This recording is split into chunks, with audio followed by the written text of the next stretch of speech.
नमस्कार दोस्तों, स्वागत है आप सभी लोगों का। दोस्तों आज हम देखने वाले हैं बिहार दरोगा का प्रैक्टिस सेट जो निकाला गया है, नया प्रैक्टिस सेट। और ये हमारे प्यारे गुरुजी रोशन आनंद सर के द्वारा यह निकाला गया है। देखिए, अगर हम इस किताब की बात करते हैं दोस्तों, तो इसमें आपका 2008 से लेकर के 2022 तक जितना भी आपका बिहार दरोगा का एग्जाम हुआ है, सभी इसमें क्वेश्चन पेपर दिया हुआ है और वो भी इसका डिस्कशन बहुत ही अच्छे तरीके से दिया गया है। पूरा वीडियो को देखिएगा, सभी क्वेश्चन आपके लिए इंपॉर्टेंट है। तो चलिए वीडियो को शुरू करते हैं। इसमें आपका करीबन 18-19 प्रैक्टिस सेट दिया गया है और सभी सेट को हम एक एक करके डेली बेस पे देखते चलेंगे। तो आज हम शुरू करते हैं।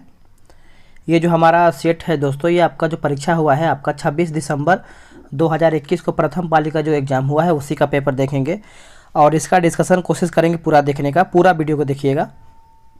चलिए, पहला प्रश्न है, निम्नलिखित में से किसको साहित्य में 2021 का नोबेल पुरस्कार दिया गया है? उत्तर हमारा हो जाएगा अब्दुल रज्जाक गुरनाह, जो है इसका सही उत्तर हो जाएगा, नोट कीजिएगा। अब इसको देखते हैं। देखिए, साहित्य के क्षेत्र में 2021 का नोबेल पुरस्कार अब्दुल रज्जाक गुरनाह को उपनिवेशवाद के प्रभावों और संस्कृतियों और महाद्वीप के बीच की खाई में शरणार्थी के भाग्य के अपने अड़िग और करुणामय प्रवेश के लिए जो है दिया गया है। अब नोबेल पुरस्कार के बारे में समझेंगे। 2022 देखिए, रसायन के विज्ञान की बात करते हैं तो प्राप्तकर्ता जो हैं आपके कैरोलिन आर जो कि बर्टोजी जो कि अमेरिका, मोर्टन मेल्डन और के बेरी शार्पलेस हो जाएंगे, ये सब अमेरिका के हैं। योगदान की बात करते हैं तो आपका क्लिक केमिस्ट्री और बायो ऑर्थोगोनल केमिस्ट्री के विकास के लिए है। भौतिक विज्ञान की बात करते हैं तो प्राप्तकर्ता आपके एलन एस्पेक्ट हो जाएंगे, जॉन एफ क्लाजर और एंटोन जिलिंगर हो जाएगा। योगदान की बात करते हैं तो क्वांटम मैकेनिक्स के क्षेत्र में कार्य करने की चिकित्सा। देखिए, चिकित्सा की बात करते हैं तो प्राप्तकर्ता है आपके स्वांते पाबो। योगदान की बात करते हैं तो मानव के क्रमिक विकास पर खोज के लिए।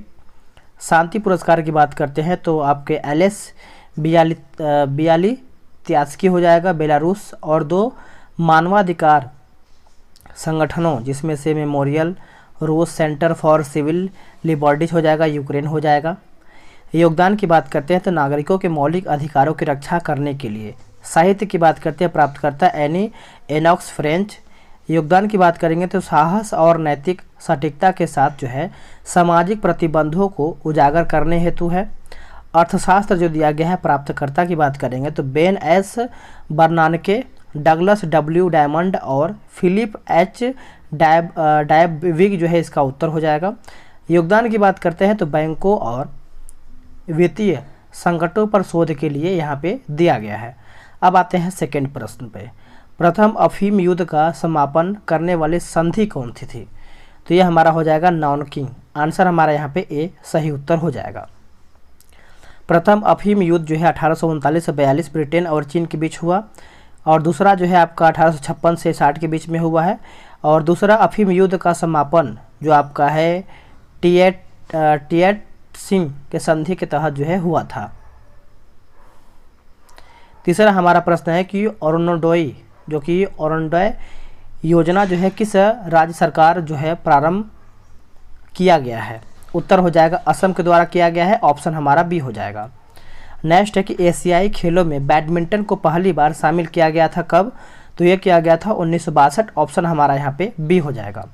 अब देखिए, एशियाई खेलों में बैडमिंटन को पहली बार 1962 ईस्वी में जकार्ता शामिल किया गया था, यानी जकार्ता में एशियाई खेलों में शामिल खेल एवं उसके स्थापित वर्ष दिया गया है, जिसमें से आपका एयर स्पोर्ट्स की बात करते हैं 2016 में, तीरंदाजी आपका 1978 में, व्यायाम की बात करते हैं तो 1951 में, और बेसबॉल की बात करेंगे तो 1994, बास्केटबॉल 1951 और जो आपका बैथलॉन दिया गया है 1986 हो जाएगा। बिलियर्ड्स स्पोर्ट्स की बात करते हैं तो 1998 और शरीर सौष्ठव की बात करेंगे तो 2002 में, बॉलिंग 1978, मुक्केबाजी की बात करेंगे तो 1954 हो जाएगा और डोंगी कयाकी की बात करेंगे तो 1990 हो जाएगा। शतरंज 2006 में, क्रिकेट जो है 2010 में और कार्लिंग ये आपका 2003 हो जाएगा। साइकिलिंग की बात करेंगे तो 1951 में, डांस स्पोर्ट्स जो है हमारा 2005 में हुआ था और सर्प जैसे दिखने वाली नौका जो है 2008 में, घुड़सवार 1982 में, खतरनाक खेल की बात करते हैं तो आपका 2005 में, और बाड़ा लगाना 1974, गोल्फ की बात करेंगे तो 1982 में। आगे दिया गया है कसरत जो है हमारा यहाँ पे 1978 हो जाएगा। हैंडबॉल की बात करेंगे तो 1982 में, हॉकी 1958, आइस हॉकी 1986, जूडो जो है 1986 में, कबड्डी हमारा 1990 में, और जू जित्सु की बात करेंगे तो ये आपका 2009 में हुआ है। तो इतना सारा आप इसको अच्छे से याद रखेंगे। और भी दिया गया है, और भी हम इसको देखेंगे। जैसे कराटे हमारा हो जाएगा 1994 में, किक बॉक्सिंग जो है 2009 में हो जाएगा, कुरासो 2007 में, आधुनिक पेंटाथलॉन जो है हमारा 1994 में, मैं जो है हमारा 1998 में, और पेनकक सिलायट 2008 में, पटेंक 2009 में, रोलर स्पोर्ट्स की बात करेंगे तो 2010 में इसका स्थापना हुआ है, और रोइंग 1982 में ये सब मतलब शामिल किया गया था। रग्बी की बात करेंगे तो 1998 में ये सब शामिल किया गया है। सेलिंग 1970, शूटिंग 1994, शटल कॉक 2009 में, सॉफ्ट टेनिस जो है 1994 में, सॉफ्ट बॉल जो है 1990 में।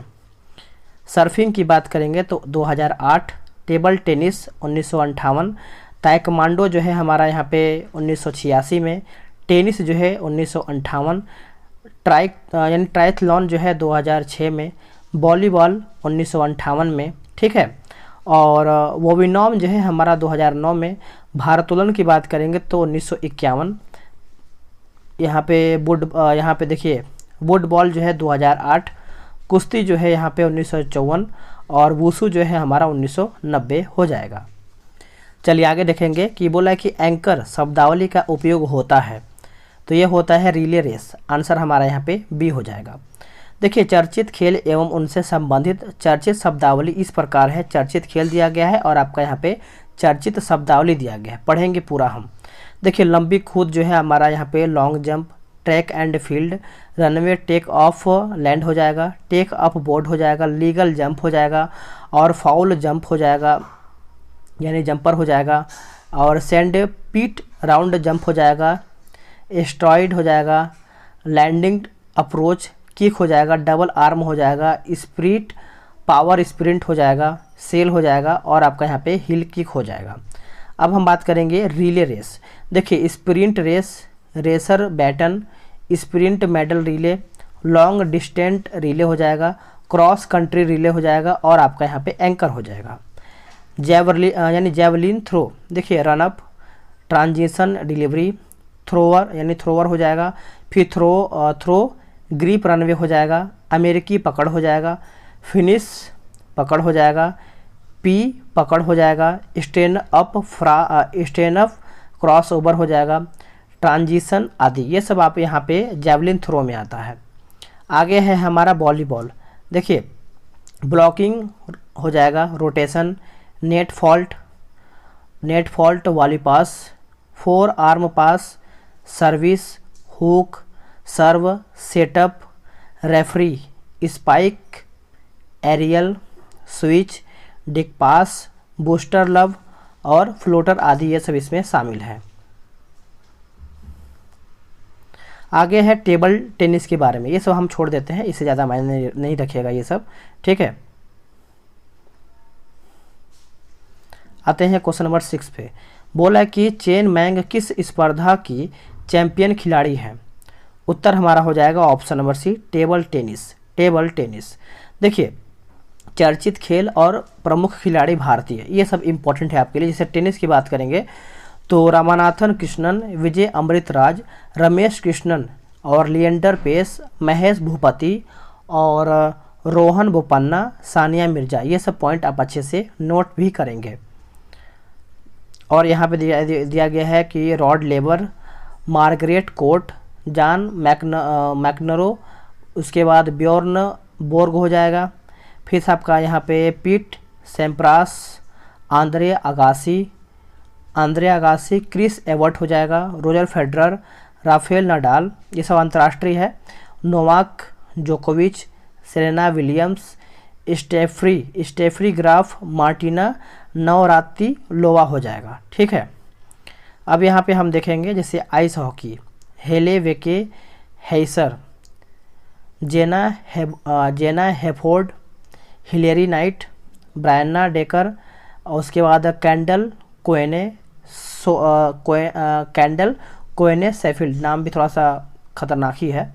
अब भारतीय यहाँ पे दिया गया जैसे टेबल टेनिस में जैसे मनिका बत्रा, उसके बाद साथियान गनासेखरन हो जाएगा, शरद कमल हो जाएगा, उसके बाद मोहम्मद दास, मानव ठक्कर, एंथोनी अमलराज, हरमित देसाई, सनील शेट्टी, ये सब अंतर्राष्ट्रीय भी देख लेते हैं जैसे फैन जेडांग हो जाएगा, एमे लोंग, ह्यूमो कोल्डेरानो, तोमोगाजू हरिमोतो, नाम भी थोड़ा सा देख ही रहे हैं मतलब अजीबे है, लियांग जिकुना, लिन यूजू, उसके बाद जू जिन है, क्वाद्री अरुणा, मार्टियास फाल्क, उसके बाद डार्गो जोर्गिस आदि। भारतीय भी दिया गया है बैडमिंटन जैसे प्रकाश पादुकोण, पीवी सिंधु, साइना नेहवाल और पारुल्ली कश्यप, किदाम्बी श्रीकांत, बी साई प्रणीत, ज्वाला गुट्टा, अश्विनी पोनप्पा, उसके बाद पुलेला गोपीचंद। अंतर्राष्ट्रीय भी देख लेते हैं जैसे यहाँ पे Loh Kean Yew, Akane Yamaguchi, Takuro Hoki, Yugo Kobayashi, Chen Qing Chen, Jia Yifan, Caroline Marin, ये सब आपके अंतर्राष्ट्रीय हैं। अब आगे प्रश्न देखेंगे। बोला किरचॉफ का धारा नियम संरक्षण पर आधारित है, जबकि किरचॉफ का वोल्टेज नियम डैश संरक्षण पर आधारित है। उत्तर हो जाएगा आवेश ऊर्जा।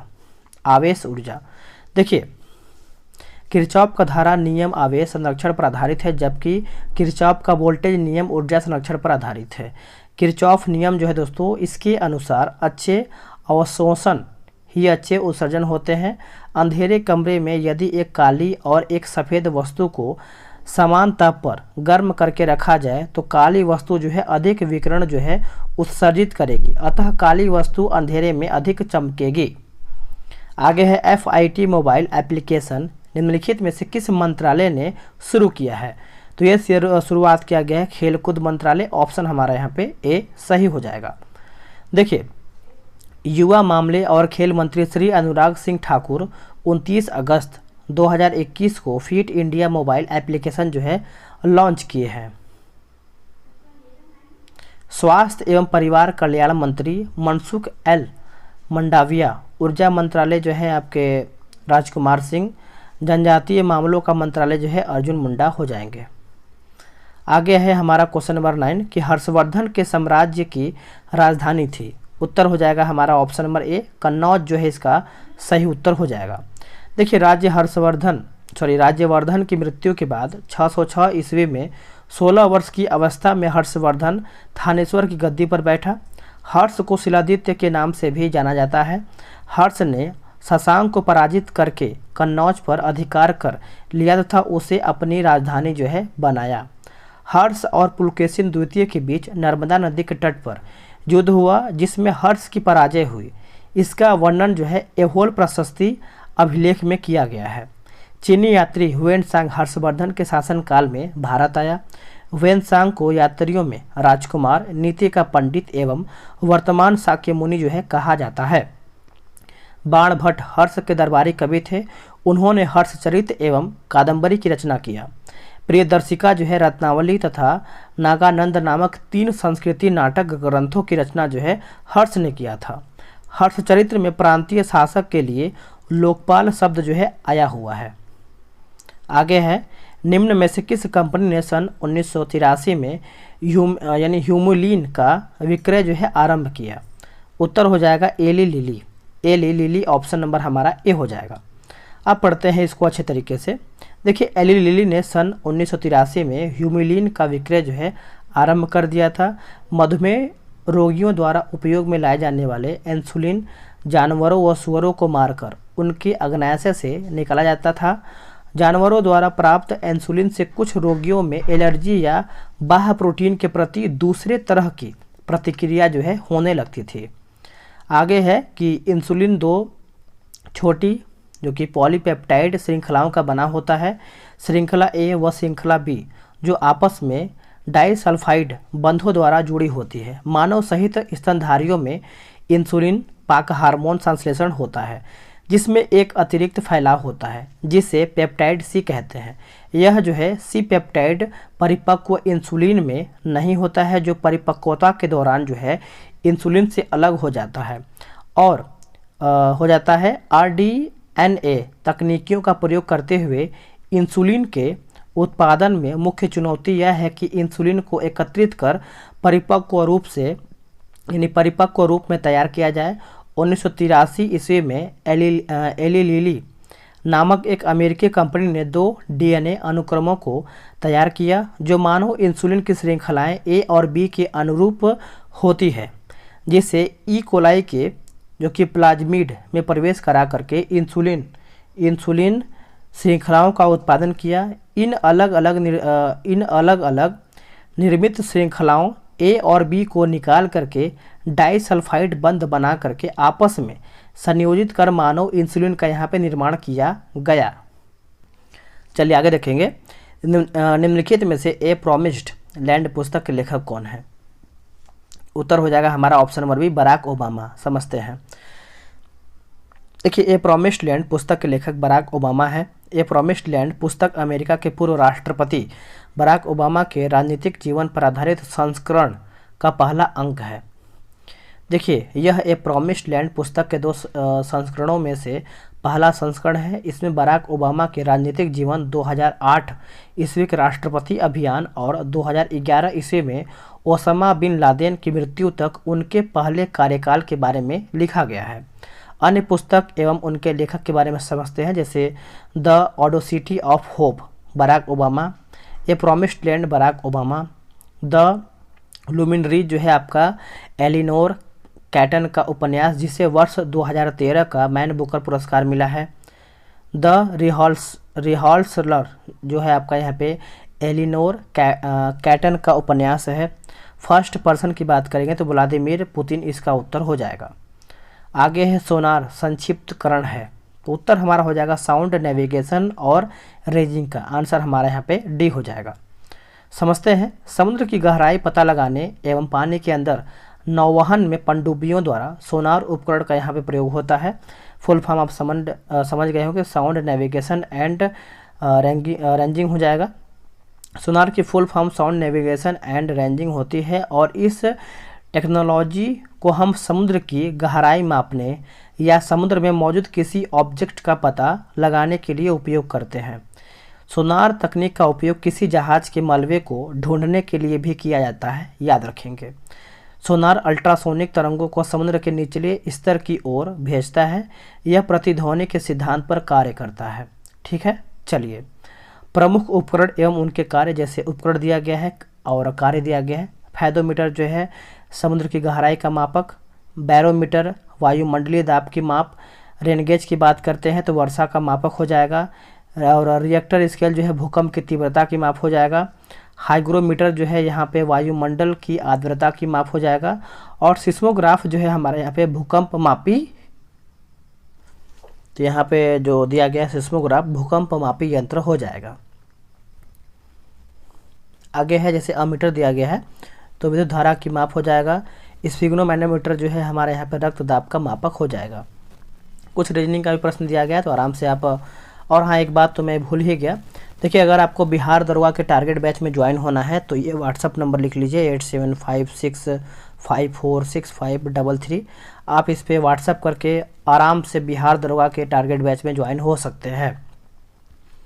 निम्न में से पानी में कौन सी धातु मिनीमाटा रोग का कारण जो है बनती है? पारा, मरकरी, ऑप्शन नंबर सी। देखिए इसमें लिखा गया है कि इटाई रोग जो है कैडमियम की अधिकता से होता है। आर्सेनिक की अधिकता से आपका पार्किंसंस रोग जो है ब्लैकफुट होता है। नाइट्रेट की अधिकता से आपका ब्लू बेबी सिंड्रोम होता है। एस्बेस्टस के कारण जो है आपका वात स्फीति होता है। तांबा की अधिकता से आपका विल्सन रोग, और फ्लोराइड आपका दंत क्षय रोग फ्लोरोसिन यहाँ पे होता है। ओहो, यहाँ पे तो थोड़ा सा फंड गड़बड़ हो गया है, थोड़ा सा कभी कभी फ़ोटो वोटो लेने में दिक्कत होता है। जैसे गांधार कला शैली समन्वय है, ये प्रश्न आपका पूछ रहा है, तो उत्तर हमारा हो जाएगा भारतीय और ग्रीक कला का यहाँ पे पूछा गया है, तो इसका आंसर हमारा यहाँ पे डी हो जाएगा। देखते हैं, बस आप सुनते रहिएगा, मैं आपको पढ़ के सुना रहा हूँ, थोड़ा सा ब्लर हो गया है। यह विशुद्ध रूप से बौद्ध धर्म से संबंधित धार्मिक प्रस्तर मूर्तिकला शैली है।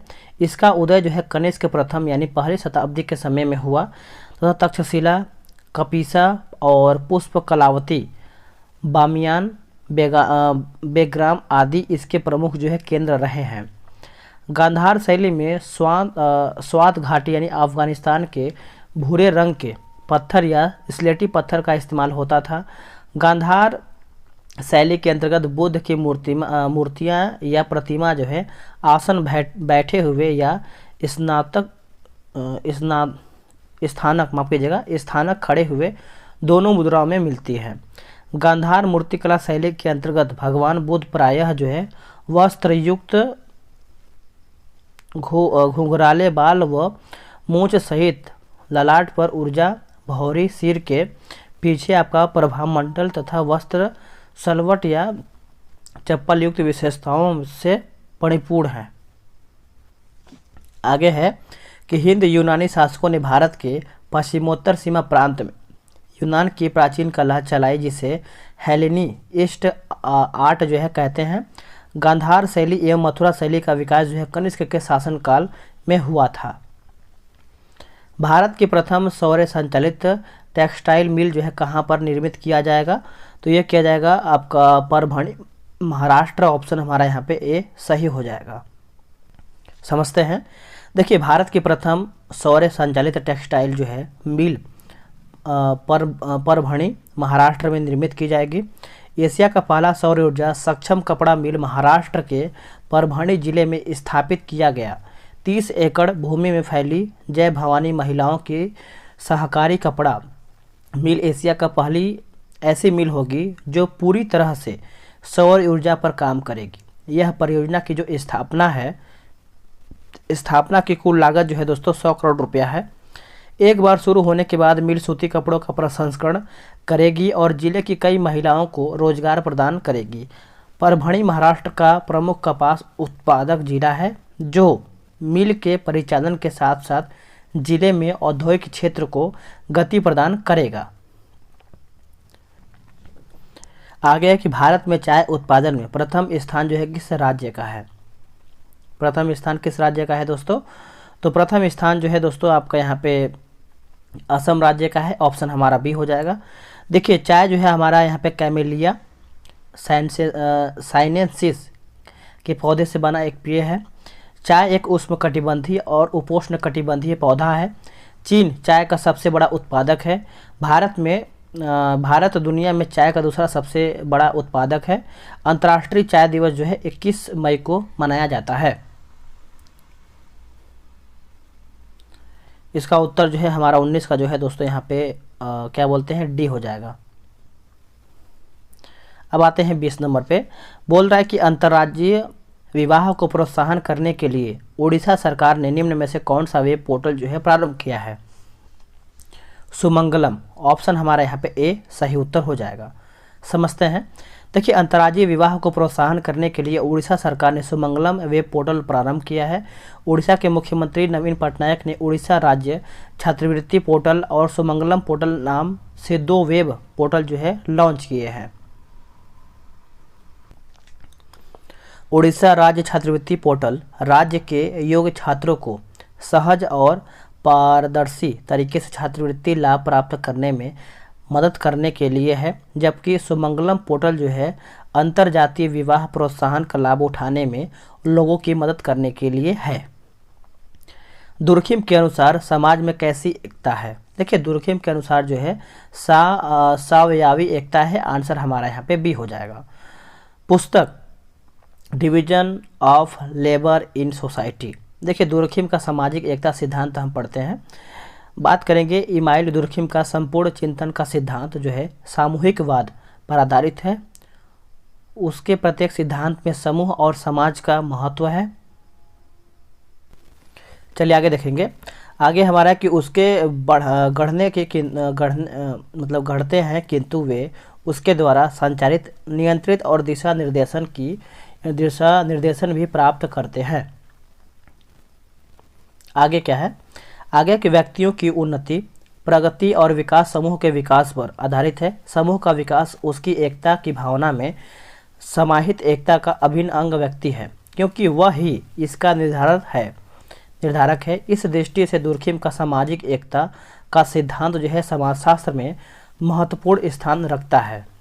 दुर्खिम का यह मत है कि सामाजिक जीवन में सामूहिकता और व्यक्तिवादिता दो तरह की भावनाएं एक साथ देखी जा सकती हैं।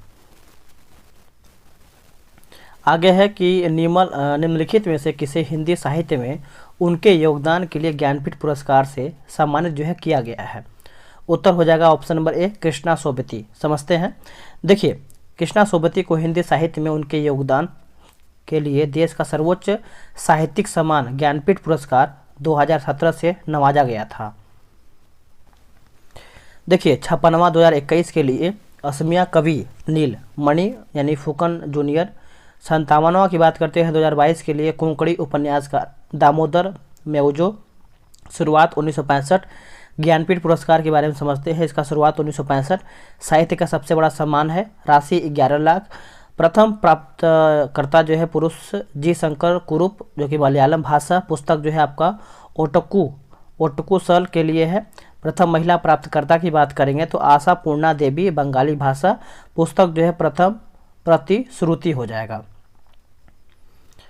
33वें 2024 ओलंपिक खेलों की मेजबानी किस देश द्वारा होगा? तो यह आपका हो जाएगा पेरिस। ऑप्शन हमारे यहाँ पे सी हो जाएगा। 33वां ग्रीष्मकालीन ओलंपिक 2024 पेरिस फ्रांस। 34वां आपका यहाँ पे 28 में लॉस एंजलिस अमेरिका। और 24वां शीतकालीन ओलंपिक खेल 2022 बीजिंग चीन में होगा। भारत में संघीय न्यायालय की स्थापना अधिनियम रिपोर्ट द्वारा किया गया, यानी किसके द्वारा किया गया है?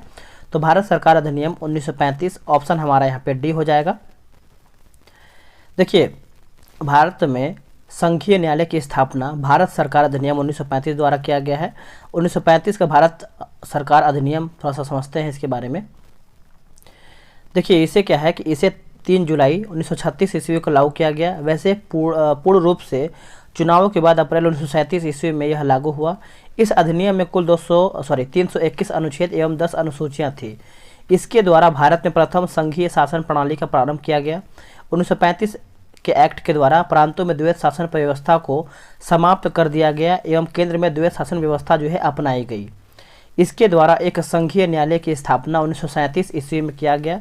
1935 एक्ट में ब्रिटिश भारत से वर्मा को 1937 ईस्वी में अलग करने का प्रावधान जो है किया गया। 1919 का भारत सरकार अधिनियम माउंटेग्यू चेम्सफोर्ड सुधार। देखिए, इसे माउंटेग्यू चेम्सफोर्ड सुधार के नाम से भी जाना जाता है। इस पॉइंट को याद रखेंगे। इस अधिनियम ने एक लोक सेवा आयोग के गठन का प्रावधान किया। अंततः 1926 ईस्वी में ली आयोग की सिफारिश पर सिविल सेवकों की भर्ती के लिए केंद्रीय लोक सेवा आयोग का गठन किया गया। भारत में पहली बार महिलाओं को वोट देने का अधिकार मिला। प्रांतों में द्वैत शासन की स्थापना भी किया गया। 1909 का भारतीय परिषद अधिनियम जो है दोस्तों, इसे मार्ले मिंटो सुधार के नाम से भी जाना जाता है। लॉर्ड मिंटो को सांप्रदायिक निर्वाचन के जनक के रूप में भी जाना जाता है। आगे देखेंगे। आगे हमारा प्रश्न है कि कुतुब मीनार के प्रवेश द्वार को जाना जाता है। उत्तर हो जाएगा अलाई दरवाजा। ऑप्शन हमारा यहाँ पे सी जो है सही उत्तर हो जाएगा। देखिए, यह एक 5 मंजिला लाल बलुआ पत्थर की मीनार जो कि 72.5 मीटर ऊंची है, जिसका निर्माण जो है 13वीं शताब्दी में मुस्लिम विजेताओं ने दिल्ली के राजपूत शासकों जो कि कुतुब का अर्थ जो है जीत पर अंतिम जीत के उपलक्ष्य में किया गया था। याद रखेंगे। आगे क्या है कि बोला कि मस्जिद के प्रांगण में एक 7 मीटर ऊंचा लोहे की खंभा है। इसके आसपास अलाई दरवाज़ा गेट है जो इंडो मुस्लिम कला की उत्कृष्ट कृति जो कि 1311 ईस्वी में निर्मित है। कुतुब मीनार का निर्माण जो है कुतुबुद्दीन ऐबक 1206 से 1210 द्वारा जो है 1193 में शुरू किया गया था और इसे इल्तुतमिश जो है 1211 से 36 के बीच में जो है पूरा किया गया था। बुलंद दरवाज़ा का निर्माण जो है अकबर ने गुजरात विजय के उपलक्ष्य में करवाया था। अशोक चक्र शौर्य पुरस्कार वर्ष डैश में स्थापित किया गया है? उत्तर हो जाएगा 1952, ऑप्शन हमारा यहाँ पे सी सही उत्तर हो जाएगा। अब समझते हैं अशोक चक्र के बारे में। देखिए, वर्ष 1952 ईस्वी में स्थापित यह पुरस्कार जल, थल एवं वायु में साहस, पराक्रम या आत्म बलिदान का अत्यंत सराहनीय कार्य दिखाने के लिए, किंतु दुश्मन के सामने नहीं, प्रदान किया जाता है। अशोक चक्र शांति काल का सर्वोच्च सैन्य पुरस्कार है। यह पुरस्कार जो है असैनिक को भी दिया जाता है। चक्र जो है गिल्ट गोल्ड का बना होता है। पुस्तक हैप्पीनेस ऑल अराउंड के लेखक कौन है? उत्तर हमारा हो जाएगा Abhijit Gupta. Abhijit Gupta, option number B. देखिए, इसमें बहुत सारा जैसे अनुपम खेर की पुस्तक जैसे your best day in today हो जाएगा। The best thing about your is you, sorry you is you हो जाएगा। Lesson life thought me unknowingly an autobiography हो जाएगा। इलाबांदी, श्री राम चक्रधर और सह लेखक हमारा शारदा दीप्ति, ये सब इनका है।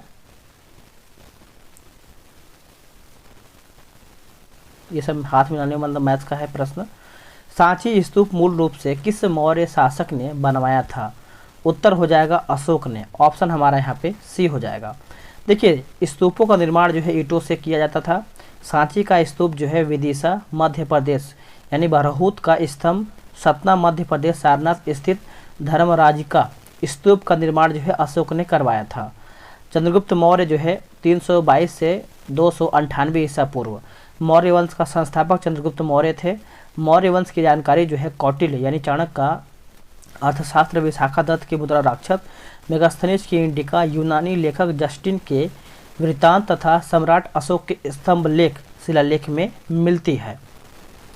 मुद्रा राक्षस में चंद्रगुप्त को वृषल यानी निम्न कुल एवं नंदराज का पुत्र जो है कहा है। यूनानी लेखकों ने चंद्रगुप्त मौर्य को एंड्रोकोटस या सेंड्रोकोट्स जो है कहा है। आगे क्या है? आगे है कौटिल्य यानी अन्य इनका जो नाम है विष्णुगुप्त है, चाणक्य है, ने अर्थशास्त्र नामक ग्रंथ लिखा जिसका संबंध जो है राजशास्त्र यानी राज्य व्यवस्था से है। इसमें 15 अधिकरण एवं 180 प्रकरण है।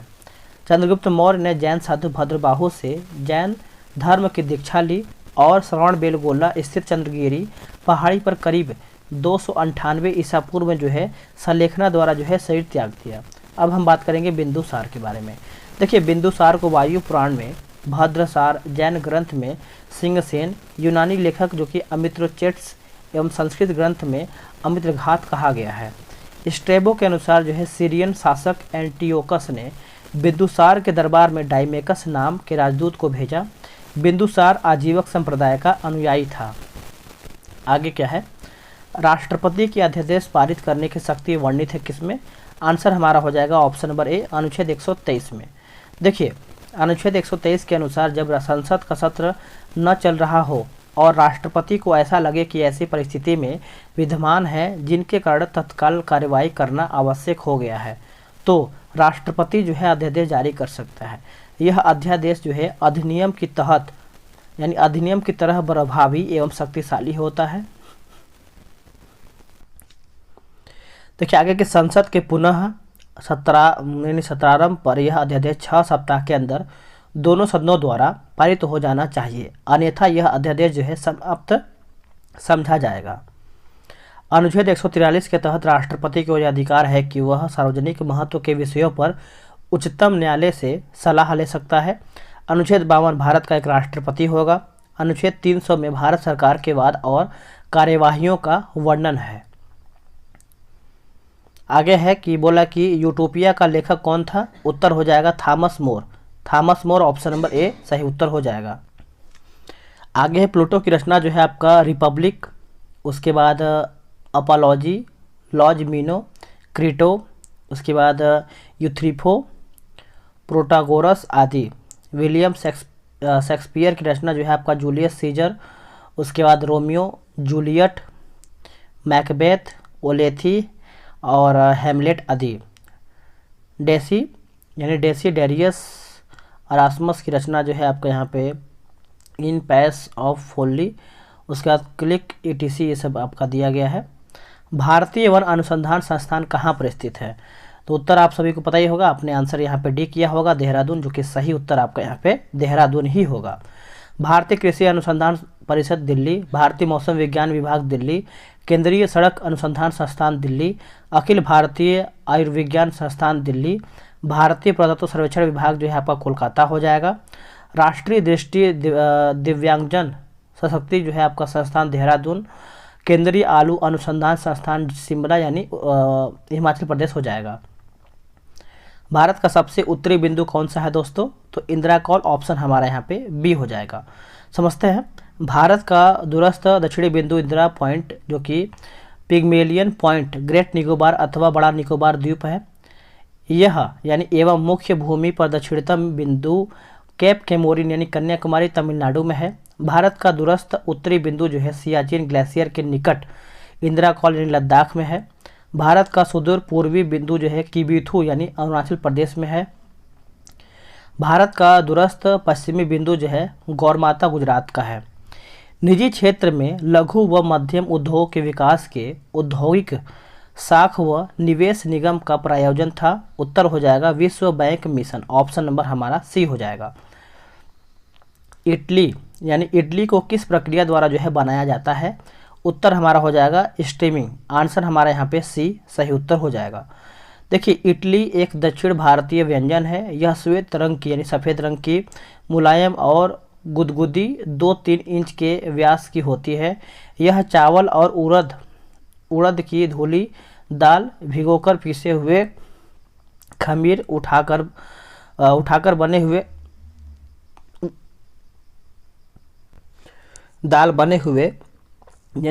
घोल से भाप में तैयार किया जाता है। तो ये यानी आप स्टीमिंग यानी भाप से ही बनता है, जैसे मोमोज देखे होंगे आप, उसी तरीके से ये भी बनता है। भारत का सक्रिय ज्वालामुखी द्वीप कौन सा है? उत्तर हो जाएगा हमारा बैरन द्वीप, ऑप्शन नंबर सी। बैरन द्वीप निकोबार द्वीप समूह में स्थित है। भारत में नारकोंडम एक सुषुप्त ज्वालामुखी है। सक्रिय ज्वालामुखी वह ज्वालामुखी है जिनसे अक्सर क्या है कि उद्गार होता रहता है। अमेरिका के हवाई द्वीप इसे प्रशांत महासागर का चौराहा भी कहा जाता है। स्थित कियाऊ संसार का सर्वाधिक सक्रिय ज्वालामुखी है।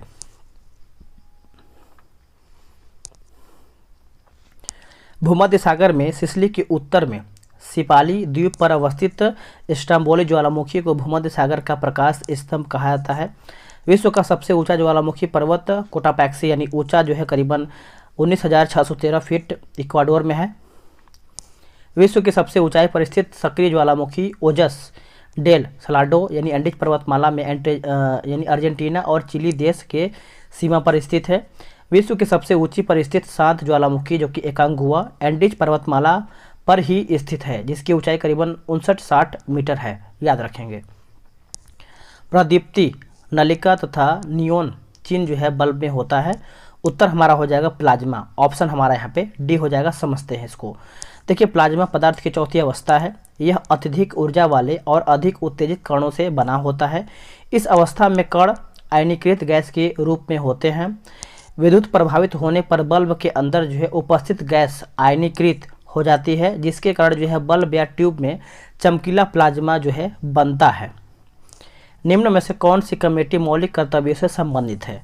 उत्तर हमारा हो जाएगा option number D Swaran Singh committee, option number D उत्तर हो जाएगा। देखिए, मौलिक कर्तव्य का प्रावधान भाग 4 के क अनुच्छेद 51 क में किया गया है। 42वें संविधान संशोधन 1976 द्वारा मौलिक कर्तव्य को शामिल किया गया था। इनको स्वर्ण सिंह समिति की सिफारिशों के आधार पर संविधान में शामिल किया गया है। वे सोवियत संघ के संविधान से प्रेरित है। भारत में विद्यमान सार्वजनिक निजी साझेदारी यानी PPP मॉडल का अध्ययन और मूल्यांकन करने के लिए भारत में केलकर समिति का गठन जो है किया गया था। इस समिति की स्थापना भारत की केंद्र सरकार और विजय केलकर की अध्यक्षता में की गई है। भारत में विजय केलकर समिति द्वारा GST की सिफारिश की गई और संसद द्वारा जो है अधिनियम में संशोधन किया गया। धर आयोग जून 1948 में गठित किया गया। एस के धर की अध्यक्षता में एक 4 सदस्यीय आयोग राज्यों का भाषा के आधार पर पुनर्गठन करने के लिए नियुक्त किया गया। आयोग ने 1948 में अपनी रिपोर्ट जो है प्रस्तुत की, जिसमें भाषाई आधार पर राज्यों के पुनर्गठन का विरोध किया, किंतु प्रशासनिक सुविधा के आधार पर राज्यों के पुनर्गठन की सिफारिश किया गया। यानी संस्थानम समिति जो है सीबीआई की स्थापना से संबंधित है। आगे क्या है, आगे हमारा है 39 नंबर प्रश्न। जहांगीर के शासनकाल में निम्नलिखित में से किस चित्रकला को नादिर उल असर के खिताब से नवाजा गया है? उत्तर हो जाएगा उस्ताद मंसूर, ऑप्शन हमारा डी हो जाएगा। समझते हैं। देखिए, अब्दुल हसन को जहांगीर ने यानी नादिरू जमा की उपाधि जो है प्रदान किया गया। इसने संस्कृत के कवि जगन्नाथ को पंडित राज की उपाधि दी।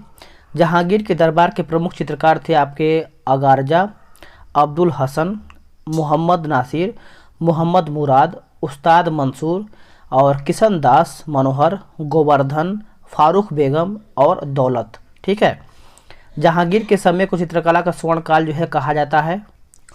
और जहांगीर ने हेरात के अगारजा के नेतृत्व में आगरा में एक चित्रशाला की जो है स्थापना किया। दूध में उपस्थित शर्करा, उत्तर हमारा हो जाएगा ऑप्शन नंबर सी, लैक्टोज जो है इसका सही उत्तर हो जाएगा। देखिए, फ्रक्टोज फल शर्करा यानी यह एक कीटोहेक्सोज होता है, सुक्रोज के जल अपघटन से प्राप्त होता है। यह एक प्राकृतिक मोनोसेकेराइड है। यह फलों व सब्जियों में पाया जाता है। संरचना की बात करेंगे, C6H12O6 हो जाएगा। माल्टोज जो है दोस्तों यह एक डाइसेकेराइड है। यह ग्लूकोज के 2 अणुओं से मिलकर बनता है। यह एक यानी अपचायक शर्करा है। लैक्टोज की बात करेंगे तो यह दूध में उपस्थित होता है, इसलिए इसे दूध जो है शर्करा यानी दुग्ध शर्करा भी कहते हैं। ये आपका यहाँ पे देखा है तो गैलेक्टोज ग्लूकोज से मिलकर बना होता है। यह एक डाइसेकेराइड है। ठीक है। यह एक अपचायक शर्करा है। ग्लूकोज की बात करेंगे तो यह जल में घुलनशील होता है। इसका सूत्र जो है C6H12 और 06 यहाँ पे हो जाएगा, यानी O6 हो जाएगा। आगे है कि फजल अली आयोग संबंधित है किससे? सभी को पता है राज्यों के पुनर्गठन से। आंसर हमारे यहाँ पे डी हो जाएगा, फजल अली। देखिए, राज्य पुनर्गठन आयोग के अध्यक्ष फजल अली थे। इनके अन्य सदस्य जो है पंडित हृदयनाथ कुंजरू और सरदार KM पणिक्कर थे। राज्य पुनर्गठन अधिनियम जुलाई 1956 ईस्वी में पास किया गया। इसके अनुसार भारत में 14 राज्य एवं 6 केंद्र शासित प्रदेश जो है शामिल किए गए। राज्य पुनर्गठन आयोग 1953 में गठन जो है हुआ था। 42 नंबर हमारा जो प्रश्न है मैथ का प्रश्न है, रीजनिंग का है, इसको हम छोड़ के आगे बढ़ते हैं। आते हैं 43 पे, है ना। तो बोला कि ओडोमीटर एक उपकरण है जिसके द्वारा मापन जो है किया जाता है। पूरा आज हम देखेंगे 1 से लेकर के 100 क्वेश्चन तक डिस्कशन। और टारगेट बैच में आप सभी लोग जल्दी से जुड़ जाइए। उत्तर हो जाएगा दूरी का, ऑप्शन हमारा यहाँ पे डी जो है सही उत्तर हो जाएगा। देखिए, ऑडियोमीटर यह उपकरण ध्वनि की तीव्रता मापने में काम आता है। ऑडियोफोन इसका उपयोग जो है लोग सुनने में सहायता के लिए कान में लगाने के लिए करते हैं।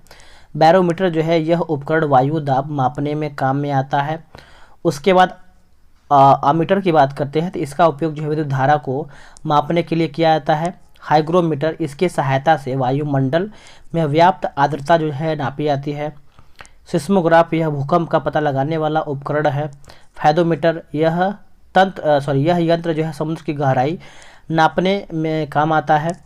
रेन गेज यह वर्षा नापने में काम आने वाला उपकरण है। बल एक सदिश राशि है, इसका एसआई मात्रक न्यूटन है। शक्ति का एसआई मात्रक वाट, जिसे वैज्ञानिक जेम्स वाट के सम्मान में रखा गया है। अपूर्वी चंदेला का संबंध किससे है? उत्तर हो जाएगा निशानेबाजी से, ऑप्शन हमारा यहाँ पे सी हो जाएगा। अब इसमें थोड़ा सा खिलाड़ी और खेल दिया गया, जैसे अपूर्वी चंदेला निशानेबाजी, सीमा पुनिया डिस्कस थ्रोवर, नीरज चोपड़ा भाला फेंक, मीराबाई चानू भारोत्तोलक, रानी रामपाल हॉकी, ये सब जरूर आपको याद रखना चाहिए। और दूती चंद जो है आपका यहाँ पे धावक हो जाएंगे। जब 1942 में अखिल भारतीय राष्ट्रीय कांग्रेस ने भारत छोड़ो आंदोलन छेड़ा तब भारत का वायसराय कौन था? उत्तर हो जाएगा लिनलिथगो, ऑप्शन हमारा यहाँ पे ए सही उत्तर हो जाएगा। देखिए, आप याद रखेंगे कि जब 1942 में अखिल भारतीय राष्ट्रीय कांग्रेस ने भारत छोड़ो आंदोलन छेड़ा तब भारत का वायसराय लिनलिथगो था। लॉर्ड लिनलिथगो ने यानी इसका जो कार्यकाल है 1936 से 1943 तक था। इसके समय पहली बार जो है चुनाव कराए गए। 1 सितंबर 1939 ईस्वी को द्वितीय विश्व युद्ध जो है प्रारंभ हुआ।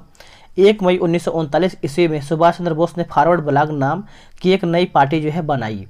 मार्च 1940 में लीग के लाहौर अधिवेशन में पहली बार पाकिस्तान की मांग भी किया गया। 8 अगस्त 1940 ईस्वी को अगस्त प्रस्ताव अंग्रेजों के द्वारा जो है लाया गया। मार्च 1942 ईस्वी में क्रिप्स मिशन भारत आया और 1943 में बंगाल में भयानक अकाल पड़ा। लॉर्ड कर्जन 1899 से 1905। देखिए, कर्जन ने सन 1901 ईस्वी में सर कॉलिन स्कॉट यहाँ पे मॉनक्रीक की अध्यक्षता में एक सिंचाई आयोग, टॉमस रॉबर्टसन की अध्यक्षता में एक रेलवे आयोग की स्थापना हुआ। 1902 ईस्वी में सर एंड्रयूज फ्रेजर की अध्यक्षता में एक पुलिस आयोग एवं सर टॉमस रेले की अध्यक्षता में विश्वविद्यालय आयोग की स्थापना भी किया गया। ठीक है। और बात करेंगे 1905 में बंगाल विभाजन, लॉर्ड रिपन 1880 से लेकर के 1884। देखिए, इसने जो है स्थानीय स्वशासन की शुरुआत किया। इसके समय में ही भारत में सन 1881 ईस्वी में सर्वप्रथम नियमित जनगणना जो है करवाया गया। लॉर्ड लिटन की बात करेंगे तो 1876 से लेकर के 1880। लिटन ने रिचर्ड्स स्ट्रेची की अध्यक्षता में 1878 ईस्वी में एक अकाल आयोग की नियुक्त किया। लिटन ने अलीगढ़ में एक मुस्लिम एंग्लो प्राच्य महाविद्यालय की स्थापना भी किया। इस पॉइंट को आप याद रखेंगे, भूलेंगे नहीं। आगे है 46 नंबर। ये आपका बोल रहा है कि सेमी समष्टि पारस्परिक क्रिया जिसमें एक जाति को लाभ होता है और दूसरी को न लाभ होता है न हानि को क्या कहते हैं? उत्तर हो जाएगा सहभोजिता। क्या कहते हैं? सहभोजिता। ऑप्शन नंबर डी सही उत्तर हो जाएगा। देखिए, दो जातियों के बीच पारस्परिक संबंध जिसमें एक जाति को लाभ होता है जबकि दूसरी जाति को क्या है? हानि, परजीविता कहलाता है। ठीक है। सह यानी सहोपकारिता की बात करते हैं तो दो जातियों के बीच संबंध जिसमें दोनों जातियों को लाभ होता है उसे हम सहोपकारिता कहलाते हैं। परभक्षण की बात करते हैं तो एक जाति का जीव किसी दूसरे जाति पर भोजन के लिए निर्भर रहता है उसे हम परभक्षण जो है कहते हैं। निम्नलिखित में से कौन राम प्रस्ताव संधि संबंधित है? उत्तर हो जाएगा आर्द्र भूमि का संरक्षण। ऑप्शन हमारा यहाँ पे डी हो जाएगा। देखिए, बात करेंगे हम कि वेटलैंड्स पर राम कन्वेंशन 2 फरवरी 1971 को कैस्पियन सागर के दक्षिणी छोर पर ईरानी शहर रामसर में अपनाए गए एक अंतर सरकारी संधि है। यह जो 1 फरवरी 1982 को भारत लागू हुआ, यानी 1982 को भारत में लागू हुआ। भारत में अक्टूबर 1922 माफ़ कीजिएगा, फिर से पढ़ लेते हैं। भारत में अक्टूबर 2022 तक कुल 75 रामसर साइट्स हैं। 75वां जो रामसर साइट से जो है आपका सालबुग यानी जम्मू कश्मीर है। भारत का सबसे बड़ा आर्द्रभूमि सुंदरवन वेटलैंड यानी पश्चिम बंगाल तथा सबसे छोटा आर्द्रभूमि स्थल जो है रेणुका वेटलैंड हिमाचल प्रदेश का है। मराठा शासक छत्रपति शिवाजी की राजधानी का नाम पूछ रहा है। आंसर हमारा हो जाएगा ऑप्शन नंबर ए रायगढ़। देखिए, शिवाजी को मराठा साम्राज्य का संस्थापक कहा जाता है। शिवाजी ने मुगलों के प्रतिनिधि राजा जयसिंह के साथ जून 1665 ईस्वी में एक संधि कर ली। यह संधि जो है पुरंदर के संधि के नाम से प्रसिद्ध है। 1656 ईस्वी को शिवाजी ने रायगढ़ को अपनी राजधानी बनाया। शिवाजी के मंत्री परिषद को अष्टप्रधान कहा जाता था उस टाइम। शिवाजी की कर व्यवस्था मालिक अंबर की कर व्यवस्था पर आधारित थी। शिवाजी को तोपे अंग्रेजों ने प्रदान किया था। आगे है सौर सेल बनाने में प्रयुक्त किया जाने वाला तत्व कौन सा है? सौर सेल। उत्तर हमारा हो जाएगा ऑप्शन नंबर सी सिलिकॉन जो है इसका सही उत्तर हो जाएगा, याद रखेंगे। देखिए, सौर सेल ऐसे उपकरण है जो सौर ऊर्जा को विद्युत ऊर्जा में परिवर्तित करते हैं। उन्हें हम फोटोवोल्टिक सेल के रूप में भी जाना जाता है। सौर सेलों को सिलिकॉन बाउल्स से बनाया जाता है। यह आपका है जो दोस्तों पॉलीक्रिस्टलाइन संरचनाएं हैं जिनकी परमाणु संरचना जो है एकल क्रिस्टलीय होती है। आपका जो क्रेल्स्की विधि सौर सेलों को बनाने के लिए इस्तेमाल की जाने वाली सामान्य विधि है। बात करते हैं Bhadla solar park Rajasthan 2245 megawatt क्षमता है और Pavagadh solar park Karnataka 2050 megawatt क्षमता। कर्नूल यानी Kurnool solar park Andhra Pradesh 1000 megawatt क्षमता, रीवा सोलर पार्क जो है मध्य प्रदेश 750 मेगावाट क्षमता हो जाएगा। आगे देखेंगे आपका सबसे तेज हिमीकरण विधि जिसमें तरल नाइट्रोजन या कार्बन डाइऑक्साइड का उपयोग जो है किया जाता है। उत्तर हो जाएगा immersion freezing. Immersion freezing option हमारा यहाँ पे सी हो जाएगा। किस संस्थान ने इसरो के उपयोग के लिए C-32LS2 क्रायोजेनिक प्रोपेलेंट टैंक को विकसित किया है? उत्तर हमारा हो जाएगा हिंदुस्तान एरोनॉटिक्स लिमिटेड, यानी ऑप्शन हमारा यहाँ पे सी सही हो जाएगा। आप समझते हैं। देखिए इस टैंक का निर्माण जो है GSLV MK3 लॉन्चिंग वाहन की पेलोड क्षमता को 4 टन से बढ़ा करके 6 टन करने के लिए किया गया है। हिंदुस्तान एरोनॉटिक्स लिमिटेड की स्थापना 1940 ईस्वी में किया गया था। इसका मुख्यालय बेंगलुरु में स्थित है। भारत हैवी इलेक्ट्रिकल्स लिमिटेड की स्थापना यानी भेल की स्थापना 1964 ईस्वी में किया गया। इसका मुख्यालय जो है नई दिल्ली में स्थित है। भारत इलेक्ट्रॉनिक्स लिमिटेड भेल की स्थापना 1954 ईस्वी में किया गया था। इसका मुख्यालय बेंगलुरु में स्थित है। National aeronautics and space administration NASA एक सरकारी अमेरिकी अंतरिक्ष संस्थान है। इसका गठन जो है 1 अक्टूबर 1958 ईस्वी को किया गया था। मुख्यालय जो है वाशिंगटन DC में है। एक खाद्य श्रृंखला में निम्नलिखित में से सर्वाधिक संख्या किसकी होती है? इसका उत्तर हम देख लेते हैं। इसका उत्तर हमारा जो है दोस्तों ऑप्शन नंबर डी हो जाएगा अपघटक। क्या हो जाएगा? अपघटक। देखिए उत्पादकों की श्रेणी में वनस्पतियों को रखा जाता है। वे स्वपोषी होते हैं। सूर्य के प्रकाश की उपस्थिति में प्रकाश संश्लेषण की क्रिया द्वारा भोजन का निर्माण जो है करते हैं। उत्पादक एक ही प्रकार का होता है, याद रखेंगे। अपघटन की बात करते हैं तो अपघटकों जैसे जीवाणु, कवक आदि द्वारा जटिल कार्बनिक पदार्थों को सरल कार्बनिक यानी अकार्बनिक पदार्थों जैसे कार्बन डाइऑक्साइड, जल एवं पोषक तत्वों में विघटित करने की प्रक्रिया को अपघटन कहते हैं। प्रथम श्रेणी उपभोक्ता अथवा देखिए शाकाहारी की बात करते हैं तो ये उपभोक्ता अपना भोजन सीधे उत्पादकों हरे पौधों से प्राप्त करते हैं। उन्हें जो क्या है कि शाकाहारी कहते हैं, जैसे गाय, बकरी, भैंस, चूहा, हिरण, खरगोश आदि। द्वितीय श्रेणी के उपभोक्ता अथवा देखिए मांसाहारी की बात करते हैं तो द्वितीय श्रेणी के उपभोक्ता भोजन के लिए शाकाहारी जंतुओं का भक्षण करते हैं। इन्हें मांसाहारी कहते हैं, जैसे मेढक, सांप, ये सब याद रखेंगे। आगे हमारा क्या है कि आज तक प्रदान किए गए परमवीर चक्र पुरस्कारों की कुल संख्या पूछ रहा है। इसका उत्तर जो है हमारा 53 का हो जाएगा 21। ये जो है इसका सही उत्तर हो जाएगा। देखिए भारत रत्न जो है अभी तक 48 दिया जा चुका है। श्री नानाजी देशमुख मरणोपरांत 1916 से 2010-2019 ईस्वी। डॉक्टर भूपेंद्र कुमार हजारिका मरणोपरांत 26/11/2019 में। श्री प्रणब मुखर्जी जन्म जो है 1935-2019 में। इनमें से एक आवश्यक अमीनो एसिड कौन सा है? उत्तर हो जाएगा ल्यूसीन। ऑप्शन हमारा यहाँ पे बी हो जाएगा। निम्नलिखित में से कौन सा भारत में जाति प्रथा का वर्णन नहीं है? उत्तर हमारा हो जाएगा ऑप्शन हमारा यहाँ पे सी हो जाएगा। देखिए जाति जन्म से निर्धारित होता है, सही है। विवाह समूह सदस्यों में ही हो सकता है, सही है। सी गलत है, विवाह समूह सदस्यों के बाहर ही हो जा सकता है, जो कि गलत है। जाति सदस्यता में खाने और खाना बांटने से संबंधित नियम शामिल होते हैं, ये सब सही है। समझते हैं इसको अच्छी तरीके से। देखिए विवाह समूह के सदस्यों के बाहर ही हो सकता है, उपयुक्त कथन भारत में जाति प्रथा का वर्णन नहीं करता है। दुर्भाग्यवश वही जाति प्रथा जिसे सामाजिक संगठन को नष्ट होने से रक्षा करने के साधन के रूप में विकसित किया गया था, आज उसकी उन्नति में बाधक नहीं यानी बाधक बन रही है। डॉक्टर राधाकृष्णन के द्वारा ये कहा गया है।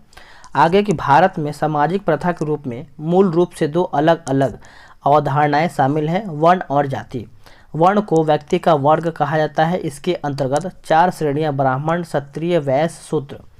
जहां वर्ण का निर्धारण आपके निजी व्यवसाय, संस्कृति और स्वभाव से किया जाता है, वही जाति का निर्धारण जो है आपके जन्म, वंश, परिवार से किया जाता है।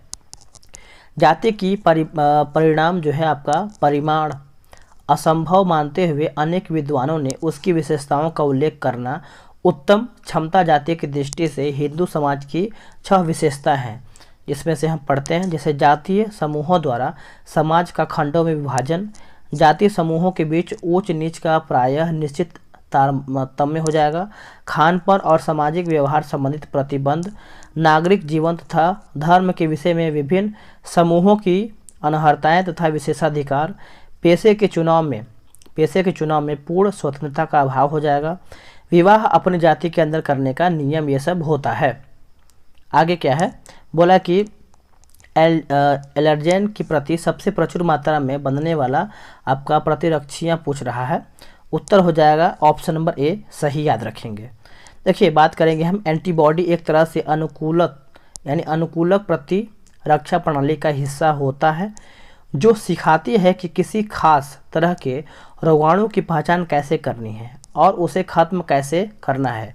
इन्हें आपका इम्यूनोग्लोबिन्स भी कहते हैं और आईजी के रूप में प्रदर्शित की जाती है। इसके 5 प्रकार के होते हैं, जैसे आईजीजी यानी आई स्मॉल जी एम लिखा गया है, आईजीए, आईजीडी और आईजीई कहा जाता है। इसमें से आईजीजी और आईजीएम जो है शरीर के खून में रहती है और इसे दूसरे अंगों तक पहुंचती है।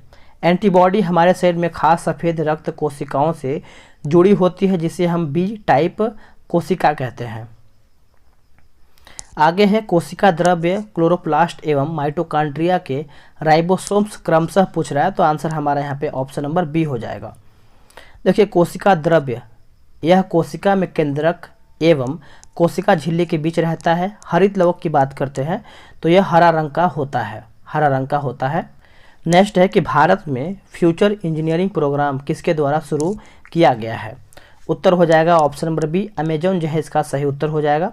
देखिए संस्थापक आपके जेफ बेजोस, स्थापना 5 जुलाई 1994, मुख्यालय सी एटलस यूएसए हो जाएगा। गूगल आप यहाँ पे देखेंगे। देखिए संस्थापक जो है आपका लेरी पेज एवं सर्गे ब्रिन हो जाएंगे।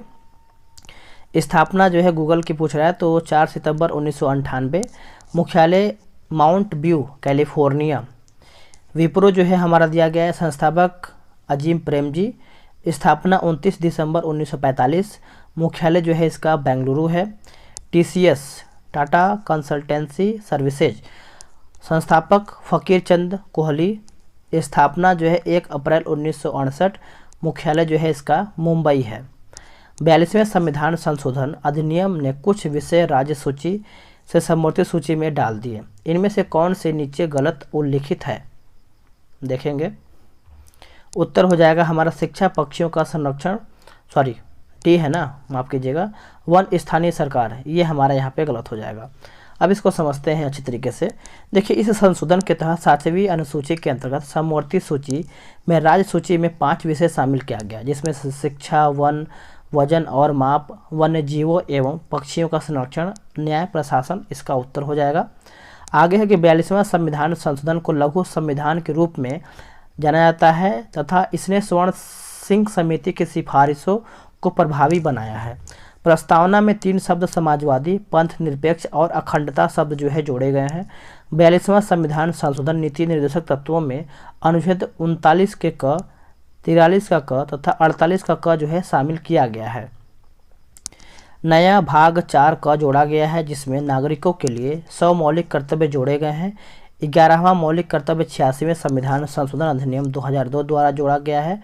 माता पिता या संरक्षण द्वारा 6 से 14 वर्षों के बच्चों के लिए अनिवार्य एवं निःशुल्क शिक्षा का प्रावधान जो है किया गया है।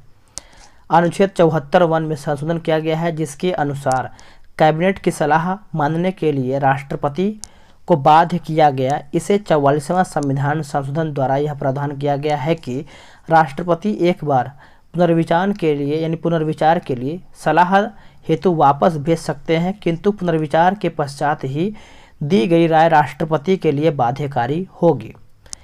किसी राज्य में राष्ट्रपति शासन की अवधि को एक बार में 6 माह से बढ़ाकर 1 वर्ष कर दिया गया। लोकसभा और राज्यसभा के कार्यकाल को 5 वर्ष से बढ़ा करके 6 वर्ष कर दी गई, किंतु 44वां संविधान संशोधन द्वारा पुनः वास्तविक कार्यकाल जो है 5 वर्ष कर दिया गया। संसद एवं विधानसभाओं से कोरम की आवश्यकता की समाप्ति की गई, जिसे 44वां संविधान संशोधन द्वारा कोरम की व्यवस्था को पूर्ववत जो है रखा गया है। आगे हमारा क्या है, बोला कि दाई दीदी क्लिनिक योजना जो है किस राज्य द्वारा जो है प्रारंभ किया गया है। उत्तर हो जाएगा ऑप्शन नंबर बी, छत्तीसगढ़। देखिए, छत्तीसगढ़ राज्य के मुख्यमंत्री भूपेश बघेल ने महिलाओं के मेडिकल सहायता के लिए एक बहुत ही शानदार स्वास्थ्य योजना जो है लॉन्च किया है। इस योजना को 19 नवंबर 2020 में शुरू किया गया। इस योजना का नाम जो है दाई दीदी क्लिनिक योजना है। इस योजना का शुभारंभ पूर्व प्रधानमंत्री इंदिरा गांधी के जन्मदिन के अवसर पर किया गया है। इस योजना के तहत महिलाओं के घर तक अथवा घर के नज़दीक स्वास्थ्य सेवाओं को पहुंचाया जाएगा। इसके तहत मोबाइल वैन को अस्पताल का यहाँ पे रूप भी दिया गया है। आगे हमारा मैथ्स का प्रश्न है, तो इसको हम छोड़ देते हैं। देखिए, एक बार हम आपको फिर से बोल रहे हैं कि अगर आपको बिहार दरोगा का टारगेट बैच में जुड़ना है, PDF चाहिए डेली बेस पे, तो आप ये व्हाट्सअप नंबर है 8756546533 पे आप व्हाट्सअप कीजिए, बिहार दरोगा लिखिए, पूरा जानकारी आपको दिया जाएगा। सप्त क्रांति की अवधारणा को प्रतिपादित किया गया था। उत्तर हो जाएगा राम मनोहर लोहिया द्वारा। ऑप्शन हमारा ए हो जाएगा। देखिए, जन्म 23 मार्च 1910 को अकबरपुर उत्तर प्रदेश में हुआ था। समाजवाद पर लोहिया का विचार। देखिए, लोहिया ने ऐसी 5 प्रकार की असमानताओं को चिन्हित किया जिनसे एक साथ लड़ने की आवश्यकता है। स्त्री और पुरुष के बीच असमानता, त्वचा के रंग के आधार पर असमानता, जाति आधारित असमानता, कुछ देशों द्वारा दूसरे देशों पर औपनिवेशिक शासन, आर्थिक असमानता। ठीक है, आगे पॉइंट क्या है, देखिए, इन 5 असमानताओं के खिलाफ उनके संघर्ष ने 5 क्रांतियों का गठन किया। इस सूची में उनके द्वारा 2 और क्रांतियों को जोड़ा गया है, जिसमें से नागरिक स्वतंत्रता के लिए क्रांति यानी निजी जीवन पर अन्यायपूर्ण अतिक्रमण के खिलाफ, सत्याग्रह के पक्ष में हथियारों का त्याग कर अहिंसा के मार्ग का अनुसरण करने के लिए क्रांति। ये 7 क्रांतियाँ या सप्त क्रांति लोहिया के किए समाजवाद का आदर्श थी। मृत्यु जो है 12 अक्टूबर 1967। B.V. गिरी के बारे में समझते हैं। देखिए, जन्म 10 अगस्त 1894, भारत के चौथे राष्ट्रपति थे। वर्ष 1975 ईस्वी में उन्हें भारत रत्न से सम्मानित किया गया था। मृत्यु जो है 24 जून 1980। रामास्वामी नायगर की बात करते हैं तो जस्टिस पार्टी की स्थापना जो है 1917 ईस्वी में P. त्यागराज एवं T.M. नैयर ने किया, जिसका उद्देश्य जो है सामाजिक समानता की स्थापना करना था। 1937 ईस्वी में रामास्वामी नायकर इस पार्टी के सभापति बने। उन्होंने अस्पृश्यता के खिलाफ अभियान चलाया। महात्मा गांधी की बात करते हैं तो जन्म जो है 2 अक्टूबर 1869। 2 अक्टूबर को अंतर्राष्ट्रीय अहिंसा दिवस के रूप में मनाया जाता है। 9 जनवरी को प्रवासी भारतीय दिवस के रूप में मनाया जाता है। वर्ष 1918 में उन्होंने गुजरात के खेड़ा जिले के किसानों का समर्थन करने हेतु एक सत्याग्रह का आयोजन भी किया। 1919 में रिलेक्ट एक्ट के विरुद्ध जो है राष्ट्रव्यापी सत्याग्रह शुरू करने का फैसला किया। 1922 में चौरी चौरा कांड। मृत्यु जो है 30 जनवरी 1948। आगे है, ग्रीष्म ऋतु में होने वाली वर्षा को कहा आम्रवर्षा नाम से जाना जाता है।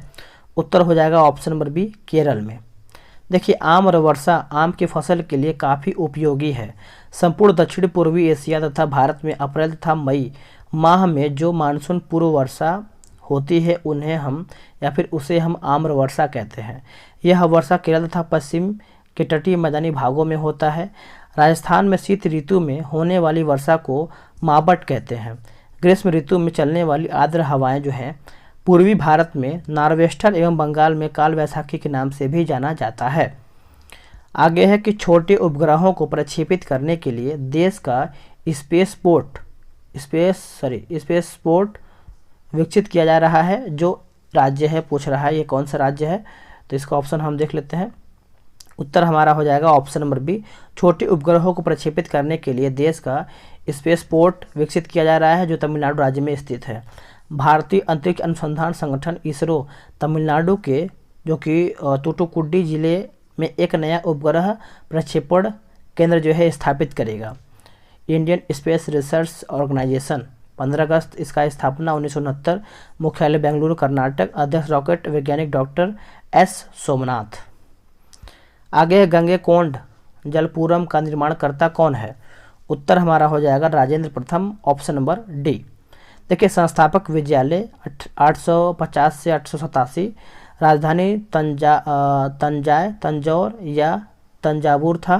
तंजावुर का वास्तुकार जो है कुंजर मल्लन यानी राग्यराज, यहाँ पे पेरुच्चन दिया गया है। विद्यालय के नरकेसरी की उपाधि धारण किया। राजेंद्र प्रथम की बात करते हैं 1044 से लेकर के 1054 हो जाएगा।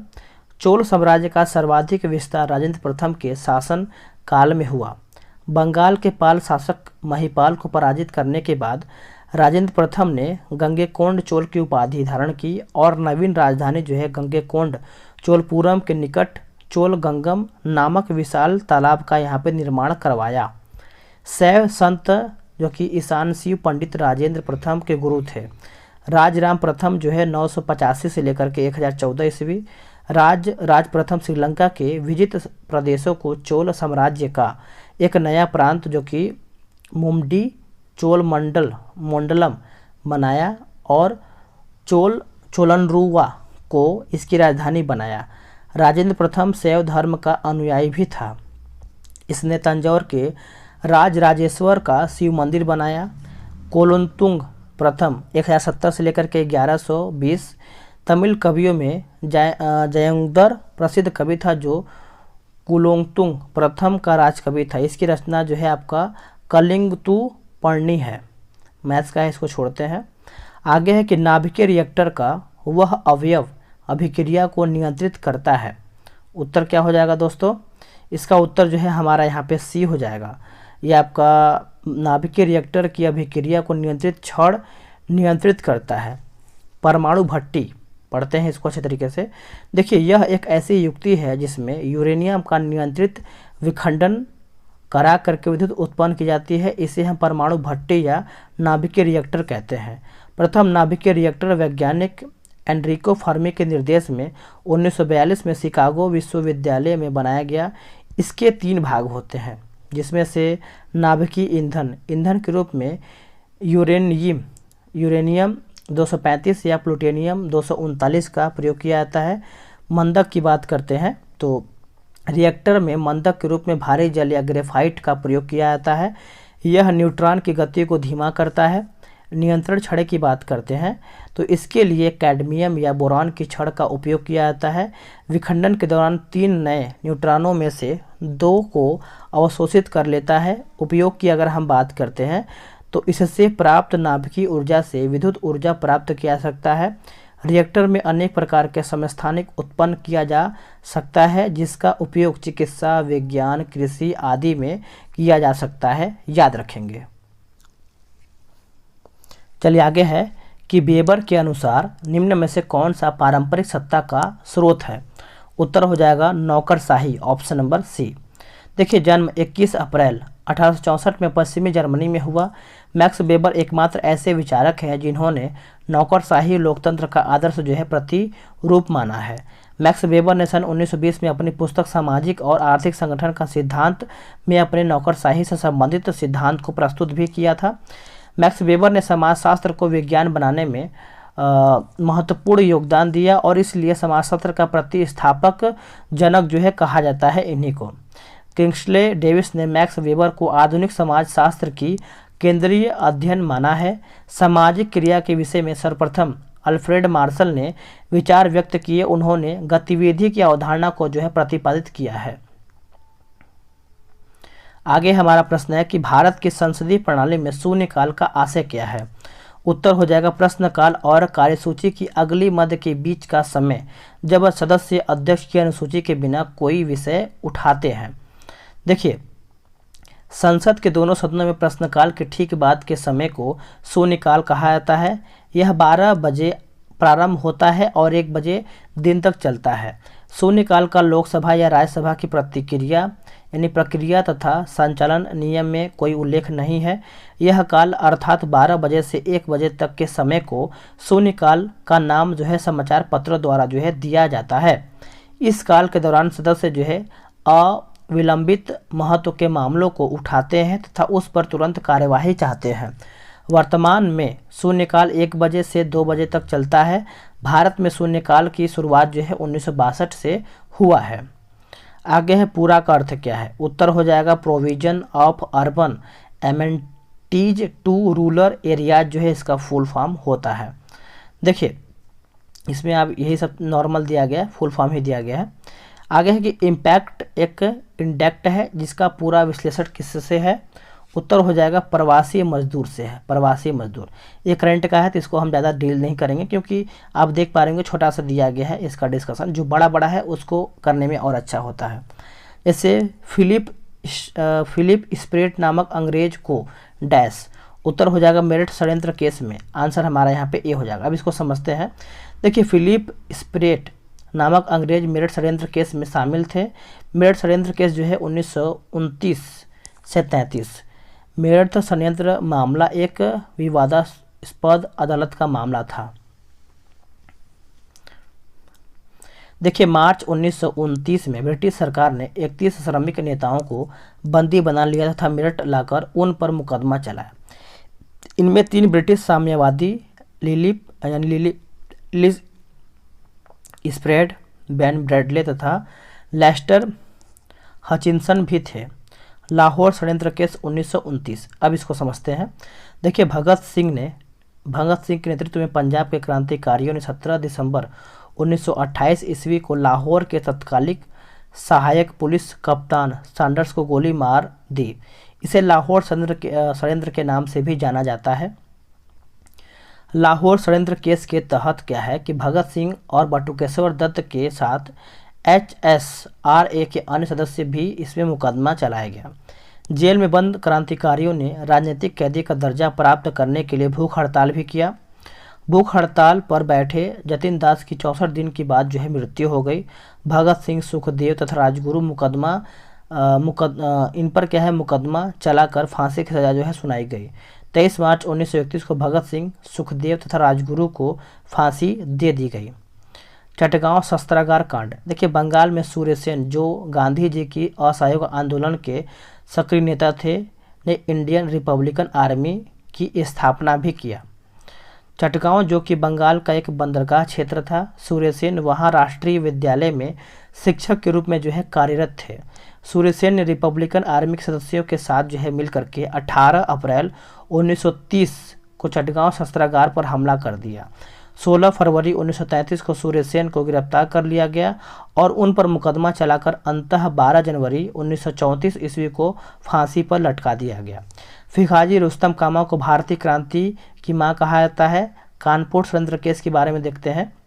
देखिए कानपुर षड्यंत्र केस साम्यवादी आंदोलन के नेताओं के विरुद्ध था। 17 अक्टूबर 1920 को ताशकंद यानी रूस में स्थापित भारतीय कम्युनिस्ट पार्टी के सदस्य थे MN राय, उसके बाद AT राय, मोहम्मद अली, मोहम्मद सफ़ीद आदि। भारत में क्रांतिकारी गतिविधि चलाने और षड्यंत्र के आरोप में 21 फरवरी 1924 को अंग्रेजों ने MN राव, उसके बाद श्रीपाद अमृत डांगे, गुलाम हुसैन, रामचरण लाल शर्मा तथा सिंगारवेलू चिट्टियार को कानपुर में गिरफ्तार कर लिया।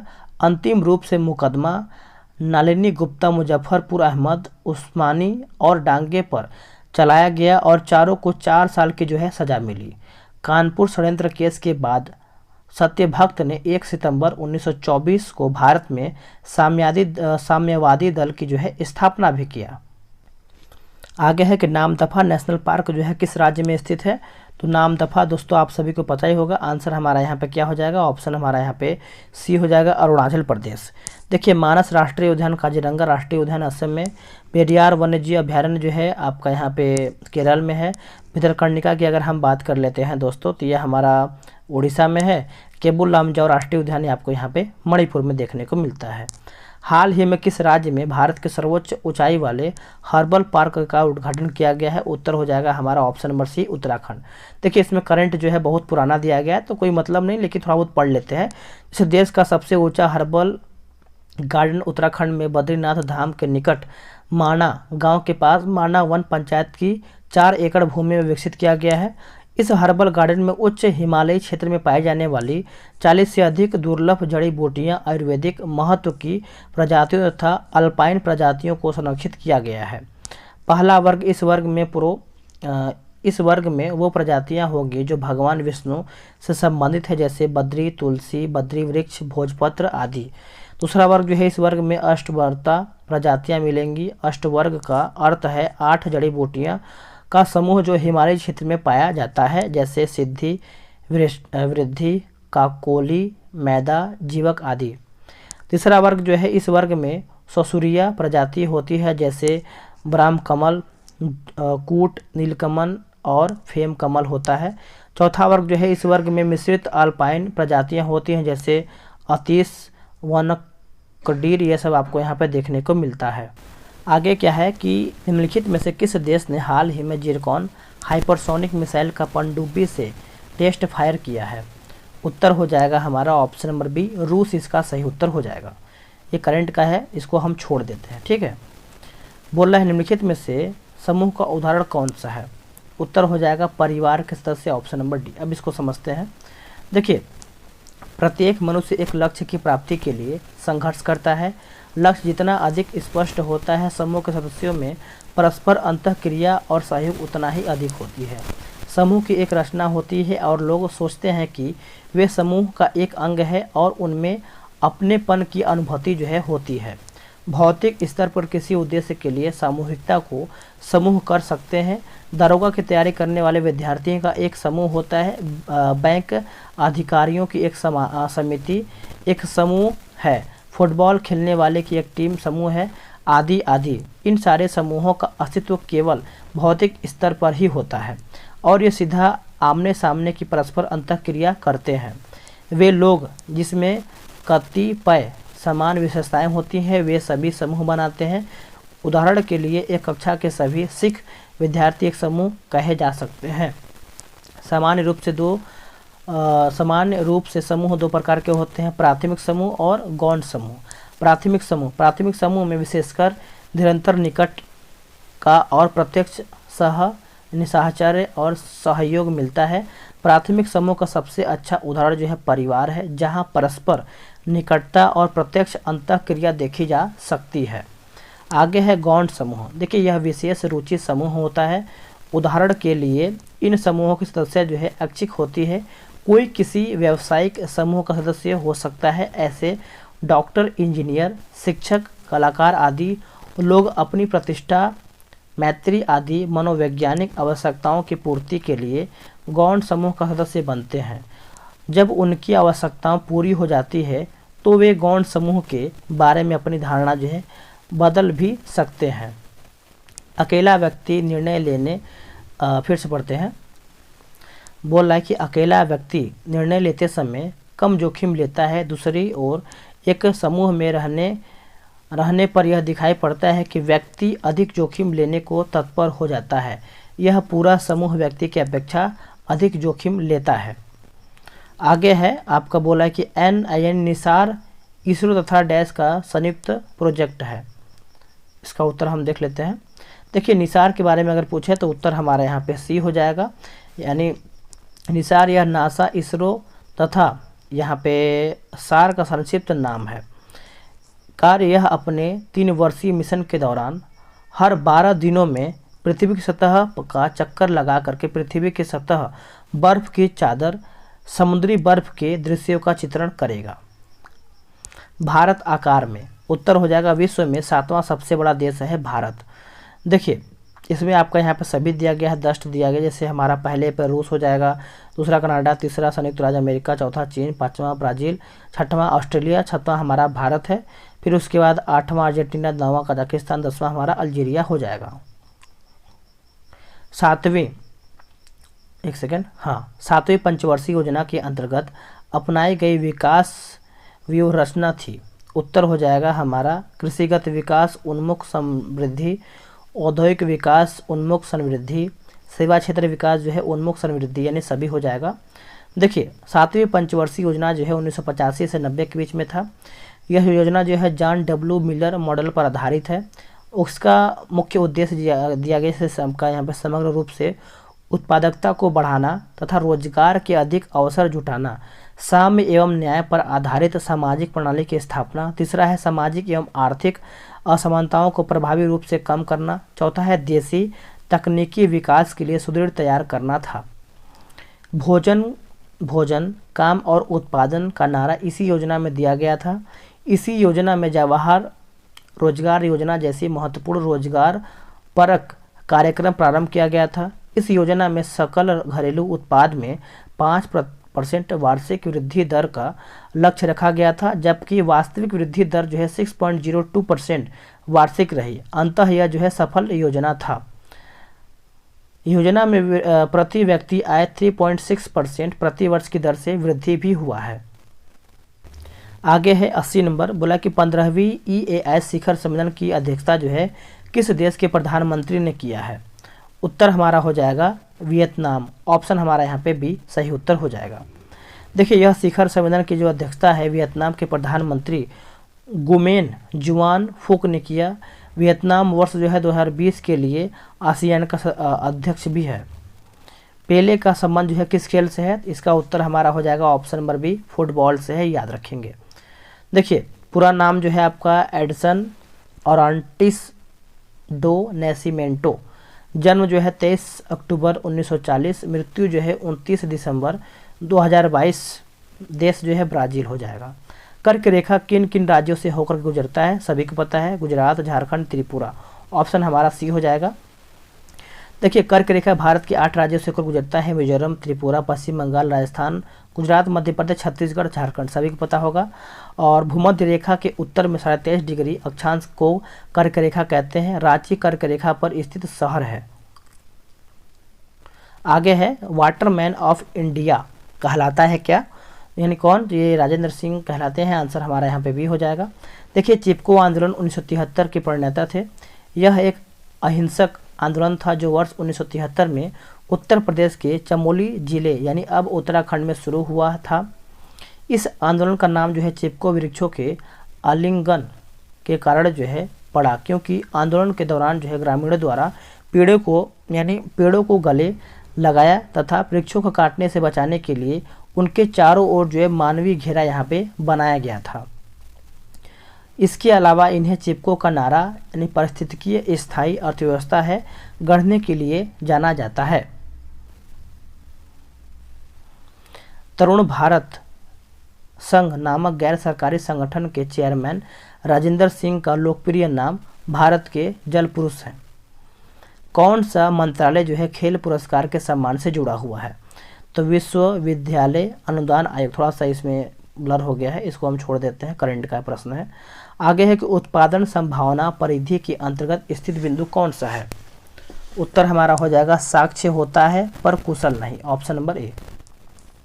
भारतवर्ष में जल प्रदूषण निरोध एवं नियंत्रण अधिनियम किस वर्ष में स्थापित या फिर पारित किया गया था, तो ये 1974, ऑप्शन हमारा यहाँ पे डी हो जाएगा। देखिए इसका गठन एक सांविधिक रूप में जल प्रदूषण निवारक एवं नियंत्रणक अधिनियम 1974 के अंतर्गत सितंबर 1974 में किया गया। इसके पश्चात केंद्रीय प्रदूषण नियंत्रण बोर्ड को वायु प्रदूषण निवारक एवं नियंत्रण अधिनियम 1981 के अंतर्गत जो है शक्तियाँ व कार्य जो है सौंपे गए। यह बोर्ड पर्यावरण अधिनियम 1986 के प्रावधानों के अंतर्गत पर्यावरण एवं वन मंत्रालय को तकनीकी सेवाएं भी उपलब्ध जो है कराता है। पर्यावरण संरक्षण अधिनियम जून 1972 स्टॉकहोम में आयोजित मानव पर्यावरण पर संयुक्त राष्ट्र सम्मेलन को देश में प्रभावी बनाने हेतु किया गया। ज्ञातव्य है कि भारत ने मानव पर्यावरण में सुधार के लिए उचित कदम उठाने हेतु आयोजित इस सम्मेलन में भाग लिया था। आगे क्या है, बोला कि वर्ग संघर्ष की अवधारणा किसने दिया है। उत्तर हो जाएगा कार्ल मार्क्स के द्वारा दिया गया है, ऑप्शन हमारा ए हो जाएगा। देखिए इनका जन्म जो है 5 मई 1818 में जर्मनी में हुआ। कार्ल मार्क्स हीगेल के विचारों से प्रभावित थे। कार्ल मार्क्स के अनुसार विश्व अशांति एवं असंतोष का कारण गरीबों एवं अमीरों के मध्य का वर्ग संघर्ष ही है। पुस्तक Holi family Das Kapital, the poverty of philosophy. मृत्यु इनका 1883 में। और हर्बर्ट स्पेंसर की बात करते हैं तो जन्म 27 अप्रैल 1820 डर्बी यूके में हुआ। सिद्धांत जो है समाज का सावधवी सिद्धांत, सामाजिक उद्विकास का सिद्धांत, सामाजिक डार्विनवाद। इनकी पुस्तक द प्रिंसिपल्स ऑफ सोशियोलॉजी है। बात करेंगे इमाइल दुर्खिम, जन्म जो है 15 अप्रैल 1858 में।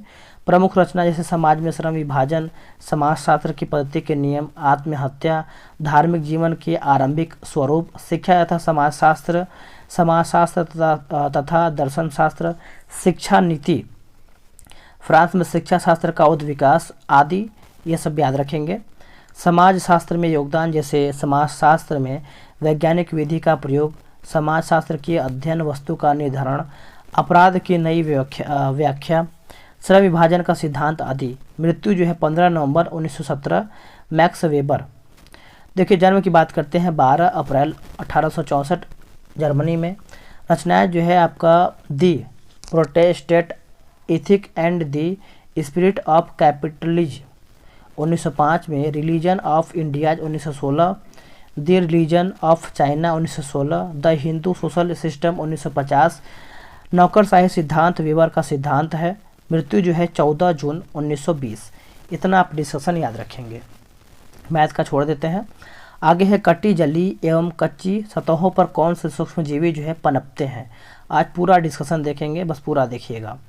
उत्तर हमारा यहाँ पे डी हो जाएगा, स्टेफाई लोकोक्वाई हो जाएगा। आंसर हमारा यहाँ पे डी हो जाएगा। देखिए कच्चे चावल में बी सीरस यानी बैसिलस सीरस नामक बैक्टीरिया मौजूद होते हैं। ऐसे में अगर उन चावलों को कच्चा खाया जाए तो यह शरीर में फूड पॉइजनिंग की समस्या पैदा करते हैं। अब बात करेंगे हम सल्मोनेला बैक्टीरिया के ग्रुप का है जो आपकी आंतों को प्रभावित करता है।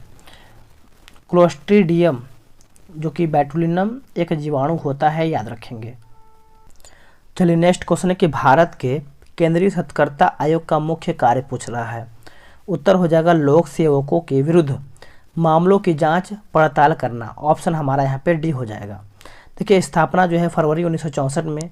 इसकी स्थापना के संस्थानम समिति की सिफारिशों के आधार पर किया गया। सत्कर्ता के क्षेत्र में केंद्रीय सरकारी एजेंसियों को सलाह तथा मार्गदर्शन देने हेतु स्थापना किया गया। नियुक्ति की बात करते हैं तो राष्ट्रपति द्वारा एक 3 सदस्यीय समिति की सिफारिश पर होती है। अध्यक्ष प्रधानमंत्री, सदस्य लोकसभा में विपक्ष के नेता और केंद्रीय गृह मंत्री। कार्यकाल 4 या 65 वर्ष आप याद रख सकें। हटाया जा सकता है राष्ट्रपति, केंद्रीय सत्कर्ता आयुक्त और अन्य आयुक्तों को उनके पद से निम्नलिखित में से किसी भी समय हटाया जा सकता है। केंद्र सरकार की निगाह में नैतिक चरित्रहीनता के आधार पर किसी अपराध में दोषी पाया गया है, यदि वह अपने कार्यक्षेत्र के बाहर से किसी प्रकार के लाभ के पद को ग्रहण करता है। कार्य केंद्र सरकार के निर्देश पर ऐसे किसी विषय की जांच करना जिसमें केंद्र सरकार या इसके किसी प्राधिकरण के किसी कर्मचारी द्वारा भ्रष्टाचार निवारक अधिनियम 1988 के तहत जो है कोई अपराध किया गया है। अगला पॉइंट है कि केंद्रीय सरकार द्वारा भेजे गए किसी संदर्भ पर जांच करना अथवा करवाना। केंद्रीय सरकार तथा इसके संगठनों को ऐसे मामलों पर सलाह देना जो इसके द्वारा आयोग को भेजे जाएं। वर्तमान में भारत के केंद्रीय सत्कर्ता आयुक्त जो है सुरेश एन पटेल।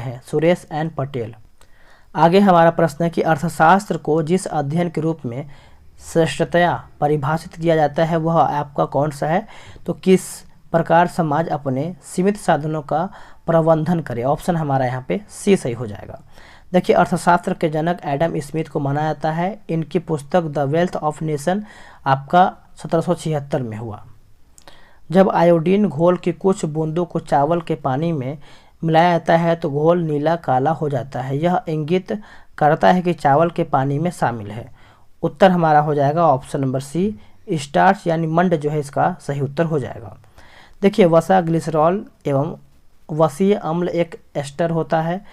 इसमें कार्बन, हाइड्रोजन एवं ऑक्सीजन विभिन्न मात्राओं में उपस्थित होती है। 1 ग्राम वसा में 9.3 किलो कैलोरी ऊर्जा उत्पन्न होती है। शरीर में इसका संश्लेषण जो है माइटोकॉन्ड्रिया में होता है। वसा का कार्य की अगर हम बात करते हैं तो यह शरीर को ऊर्जा प्रदान करता है। यह त्वचा के नीचे जमा होकर शरीर के ताप को बाहर नहीं निकलने देता है।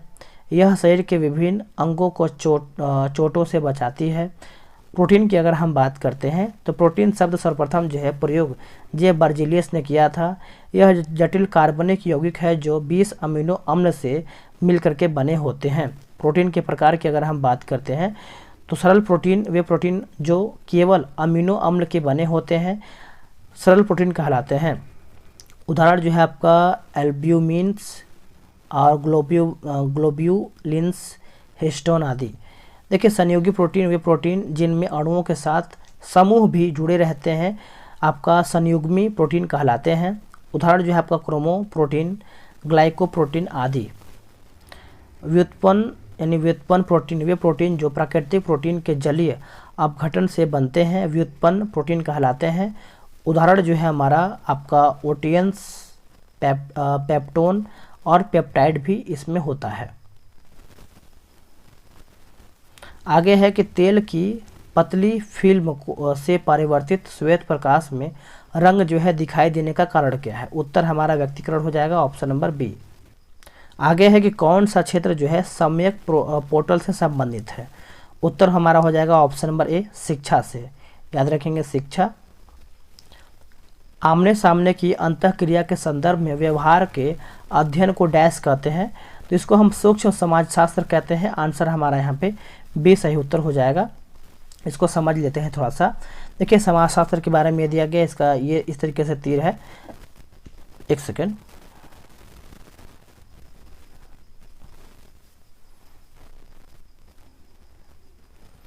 देखिए व्यक्ति समाज शास्त्र आमने सामने की अंतःक्रिया समाज की व्यवस्थाओं का अध्ययन करना है।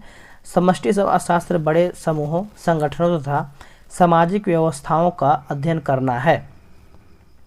आगे पढ़ते हैं। जब 2 या 2 से अधिक व्यक्ति एक दूसरे के संपर्क में आते हैं तब अंतःक्रिया शुरू हो जाती है। अंतःक्रिया द्वारा व्यक्तियों के मध्य विचारों या भावों का आदान प्रदान होता है और वे एक दूसरे को प्रभावित करते हैं। इसे ही अंतःक्रिया जो है कहते हैं। अंतःक्रिया में एक व्यक्ति द्वारा की जाने वाली क्रिया दूसरे के लिए उत्तेजना के रूप में कार्य करती है और दूसरा उस क्रिया की एक विशेष अर्थ लगाकर प्रत्युत्तर के रूप में किया जाता प्रत्युत्तर के रूप में जो क्रिया करता है उसे हम अनुक्रिया कहते हैं। आगे है, एक दिन को विश्व कैंसर दिवस के रूप में मनाया जाता है। उत्तर हमारा हो जाएगा 4 फरवरी। ऑप्शन हमारा यहाँ पे ए हो जाएगा। देखिए 4 फरवरी लुईस ब्रेल दिवस, 4 जनवरी लुईस ब्रेल दिवस, 4 मार्च राष्ट्रीय सुरक्षा दिवस, 4 दिसंबर नौसेना दिवस, 2 फरवरी जो है हमारा विश्व आर्द्रभूमि दिवस के रूप में मनाते हैं। आगे हमारा प्रश्न है कि पुरुषों में चक्का डिस्कस का वजन होता है आपका 2 kilogram. Option number B. –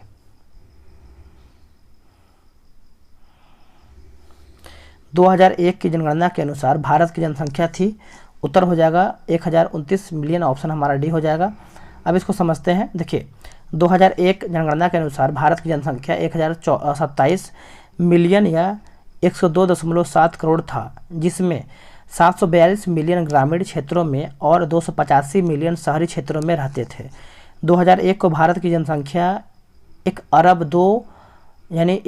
2 crore 80 lakh अर्थात 1022 मिलियन थी। 20वीं शताब्दी की शुरुआत में भारत की आज़ादी करीब 23 करोड़ 84 लाख थी। भारत में सर्वप्रथम जनसंख्या जो है 1872 में शुरू हुआ। भारत में 1881 ईस्वी में प्रत्येक 10 वर्ष बाद नियमित जनगणना जो है कराई जा रही है। ऐतिहासिक पृष्ठभूमि। प्राचीन साहित्य ऋग्वेद में 800 से लेकर के 600 ईसा पूर्व में जनगणना का उल्लेख किया गया है। कौटिल्य के अर्थशास्त्र लगभग 321 से 296 ईसा पूर्व में कराधान के उद्देश्य को राज्य की नीति में शामिल करने पर बल दिया गया है। मुगल काल में अकबर के शासन के दौरान प्रशासनिक रिपोर्ट आईने अकबरी में जनसंख्या, उद्योग और समाज के अन्य पहलुओं से संबंधित विस्तृत आंकड़ों को शामिल किया जाता है। भारत में पहली जनगणना गवर्नर जनरल लॉर्ड मेयो के शासनकाल में वर्ष 1872 में किया गया था। हालांकि देश की पहली जनगणना प्रक्रिया को गैर समकालीन देश के विभिन्न भागों में अलग अलग समय पर रूस से पूर्व किया गया। वर्ष 1881 में पहली बार पूरे देश में एक साथ जनगणना कराई गई। जनगणना 2021 अब तक की 16वीं 1872 से और देश की स्वतंत्रता के बाद 8वीं जनगणना जो है होगी। 2021 जनगणना की विशेषताएं की बात करते हैं तो डिजिटल प्रक्रिया देश की जनगणना के इतिहास में पहली बार जनगणना के आंकड़ों को मोबाइल ऐप के माध्यम से डिजिटल रूप में एकत्र जो है किया जाएगा। आगे क्या है, जनगणना निगरानी और प्रबंधन पोर्टल जनगणना की प्रक्रिया को आसान बनाने एवं इसकी गुणवत्ता सुनिश्चित करने के लिए जनगणना निगरानी और प्रबंधन पोर्टल की व्यवस्था जो है की जाएगी। इस पोर्टल के माध्यम से जनगणना में लगे कर्मचारियों और पदाधिकारियों को कम समय तक अलग अलग भाषाओं में जानकारी जो है उपलब्ध कराई जा सकेगी। जाति आधारित जनगणना नहीं 2011 के समानांतर ही सामाजिक आर्थिक जातिगत जनगणना भी की गई थी, परंतु इससे प्राप्त आंकड़ों को अभी सार्वजनिक नहीं किया गया है। ट्रांसजेंडर की पहचान जनगणना 2021 में पहली बार ट्रांसजेंडर समुदाय के लोगों की जानकारी उनकी पहचान के साथ दर्ज की जाएगी। पूर्व की जनगणनाओं में केवल महिला या पुरुष का ही विकल्प जो है शामिल किया गया था। आगे है क्वाड में कौन से 4 देश समाविष्ट किए गए हैं? उत्तर हमारा हो जाएगा USA, Japan, Bharat, Australia, option number D. देखिए, क्वाड की अवधारणा औपचारिक रूप से सबसे पहले 2007 में जापान के पूर्व प्रधानमंत्री शिंजो आबे द्वारा प्रस्तुत की गई थी। हालांकि चीन के दबाव में ऑस्ट्रेलिया के पीछे हटने के कारण इसे आगे नहीं बढ़ाया जा सका। शिंजो आबे द्वारा वर्ष 2012 में हिंद महासागर के प्रशांत महासागर तक समुद्री सुरक्षा सुनिश्चित करने के लिए ऑस्ट्रेलिया, भारत, जापान और अमेरिका को शामिल करते हुए एक डेमोक्रेटिक सिक्योरिटी डायमंड स्थापित करने का विचार जो है प्रस्तुत किया गया। क्वाड समूह की स्थापना नवंबर 2007 में हिंद प्रशांत क्षेत्र को किसी बाहरी शक्ति विशेषकर चीन के प्रभाव से मुक्त रखने हेतु नई रणनीति बनाने के लिए हुई और आसियान शिखर सम्मेलन के एक दिन पहले इसकी बैठक का आयोजन जो है किया गया। क्वाड के सभी 4 देश जैसे जापान, भारत, ऑस्ट्रेलिया और यूएसए ने भाग लिया। आखिरी हमारा प्रश्न है, यह आपका बोल रहा है कि भारत के किस राज्य में कटी बिहू महोत्सव जो है आयोजित जो है किया जाता है? तो यह हमारा हो जाएगा ऑप्शन नंबर बी, असम। देखिए, असम के प्रमुख त्यौहार जैसे अम्बुबाची, देहिंग पटकाई, माजुली, बेसुग। मिजोरम में मनाए जाने वाले त्यौहार चापचारकूट। सिक्किम में मनाए जाने वाले त्यौहार सागा दाबा, पांग, लहबसोल, अंतर्राष्ट्रीय फूल महोत्सव। अरुणाचल प्रदेश में मनाए जाने वाले त्यौहार जैसे लोसार, न्योकुम, बेरी, बूट और लोक हो जाएगा। दोस्तों, हमारा यहीं पर 100 क्वेश्चन समाप्त होता है। हमने पूरा इस बार कोशिश किया है कि 1 से लेकर के 100 क्वेश्चन तक मैंने आपको डिस्कशन करा दिया है। वीडियो कैसा लगा है कमेंट करके बताएंगे। आप सभी लोग का बहुत कमेंट था कि सर 2 घंटा का बनाइए चाहे 4 घंटा का बनाइए, लेकिन पूरा वीडियो बनाइए। तो चलिए, पूरा इस बार बना दिए हैं। आगे भी हम प्रयास करेंगे कि आपका पूरा वीडियो का डिस्कशन यानी पूरा क्वेश्चन का डिस्कशन हो। वीडियो कैसा लगा है कमेंट करके बताएंगे। अगर आपका कोई सुझाव है तो वो भी आप कमेंट करके ही बताएंगे। मिलते हैं एक नई वीडियो में। आज के लिए इतना ही। जय हिंद।